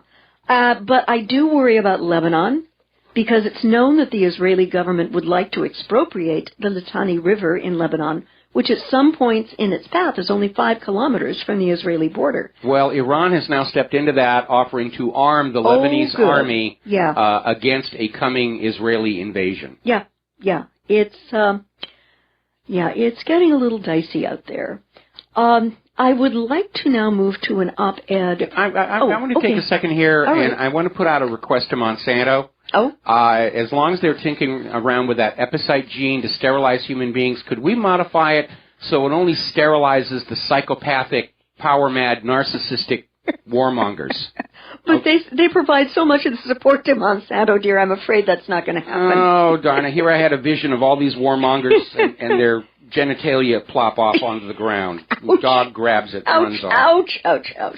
Ouch. Yes. There was an op-ed in Blacklisted News, again, one site that I find very sober and very intelligent. And the title of this article was, "Very Powerful People in the U.S. Government Want War." This is their sales pitch. Well, I say give them all rifles and parachutes and let them go have fun. And there is this hysteria that you're hearing, this anti-Russian propaganda, and the war drums beating and getting louder and faster. The war is best understood as fulfilling 2 needs for official Washington, a.k.a. the deep state. The military-industrial complex transitioning from the war on terror to a more lucrative new Cold War and blunting the threat that President Trump poses to the neoconservative liberal interventionist foreign policy establishment. By hyping the Russian threat, the neocons and their liberal hawk sidekicks, who include much of the mainstream U.S. news media, can guarantee bigger military budgets from Congress. The hype also sets in motion a blocking maneuver to impinge any significant change in direction for U.S. foreign policy under Trump. So I've got a little memo to the American and Russian governments. The American people adamantly do not want war with Russia. And to the American government, I have been able to believe a single thing that you have said to the American people since 9/11, which was a notorious pack of lies you used to sell the American people on the other lies upon which you predicated the invasion and occupation of both Afghanistan and Iraq. Sorry. As a Christian pacifist activist with a voice on this blog who constantly entreats her government to resolve its geopolitical issues through moral and hard-won negotiations rather than through war, I have to warn our readers that the U.S. government would be making an horrific mistake by pushing a war against China or Russia right now, because pulling back and looking at the big picture, I understand without question that our military doesn't have the weaponry, the money, the troop strength, or the manufacturing to ensure a positive result from a conventional war against Russia.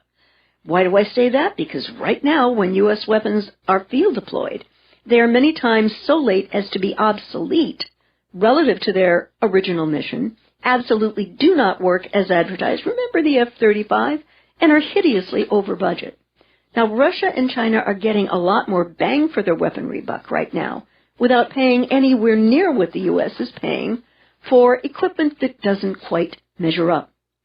And there are a number of new hypersonic weapons that the Russians are developing and hybrid atomic weapons. And to put the U.S. military and its people into a war the U.S. military most probably cannot win for the reasons I've just articulated is the ultimate betrayal of the American people and our military by elements of the deep state in this country, and it must be peacefully and logically stopped in its tracks. I would agree. Now, getting on back to this issue about the American people not wanting war, I want to share a quote with you. Why, of course, the people don't want war. Why should some poor slob on a farm want to risk his life in a war when the best he can get out of it is to come back to his farm in one piece? Naturally, the common people don't want war, neither in Russia, nor in England, nor for that matter in Germany. That is understood.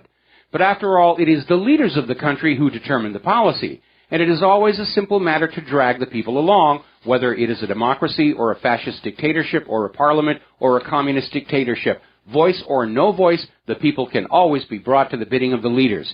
That is easy. All you have to do is tell them they are being attacked and denounce the pacifists for lack of patriotism and exposing the country to danger. End quote. This was Hermann Goering, shortly before he was executed for his war crimes here. And the world of Hermann Goering, though, I don't think exists anymore.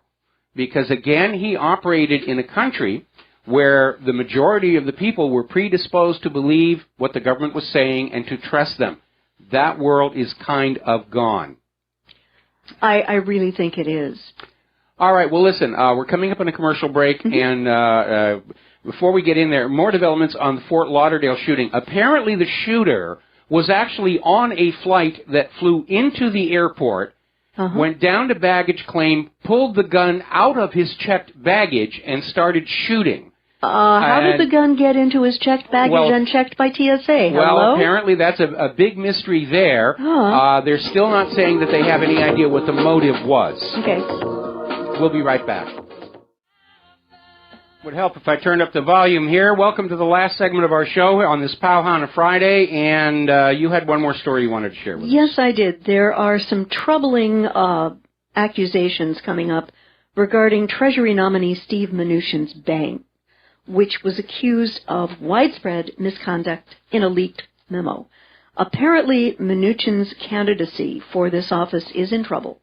The bank that he ran from 2009 to 2005, which was One West Bank, which is a California bank, repeatedly broke California's foreclosure laws during that period, according to a previously undisclosed memo in 2013 from top prosecutors in the state attorney general's office. The memo was obtained by The Intercept, and Glenn Greenwald, wherever you are, God bless you. You're usually very right on. It alleges that One West rushed delinquent homeowners out of their homes by violating notice and waiting period statutes, illegally backdated key documents, and effectively gamed foreclosure auctions. And if, in fact, these accusations prove true, it's very troubling to me. Well, it is very troubling, and it's going to pose the first challenge for Donald Trump. And I think what we can take away from this is that above a certain level of our society, they're all corrupt. In fact, I remember this wonderful quote from the third Godfather movie, where the storyline is where Michael Corleone is trying to take his family and its business to be perfectly legitimate. And he keeps saying, you know, the higher I go, the crookeder it gets, and that really does seem to be the case. Yeah. And I think all of life could be considered a cesspool, and the really big chunks are going to float to the top. Unfortunately. Unfortunately. So us little chunks down here, we got to do our job and keep on trying to educate the public about what's going on. We're down to the last 2 minutes in our show here, and I want to go back and I want to reprise something about all this Russian propaganda. You will note at the top of the What Really Happened webpage, which has been under almost constant hack attack during the radio show today, there is a graphic there that points out Russian hacking is the 2016, now 2017, the picture's out of date already, is the 2017 version of Saddam has weapons of mass destruction. It's the same players, the same intelligence organizations, the same people, like Clapper. Clapper even admits he was a big part of that report about Iraq's weapons of mass destruction that sent so many of our young people to be killed and crippled in Iraq. And they're doing it again because it's all they know how to do. The only way we're going to stop them from trying a false flag is to create a sense of doubt that their official story will be believed. And we're already doing that because we're seeing in polls all over the independent media, nobody is buying the Russian hacking story.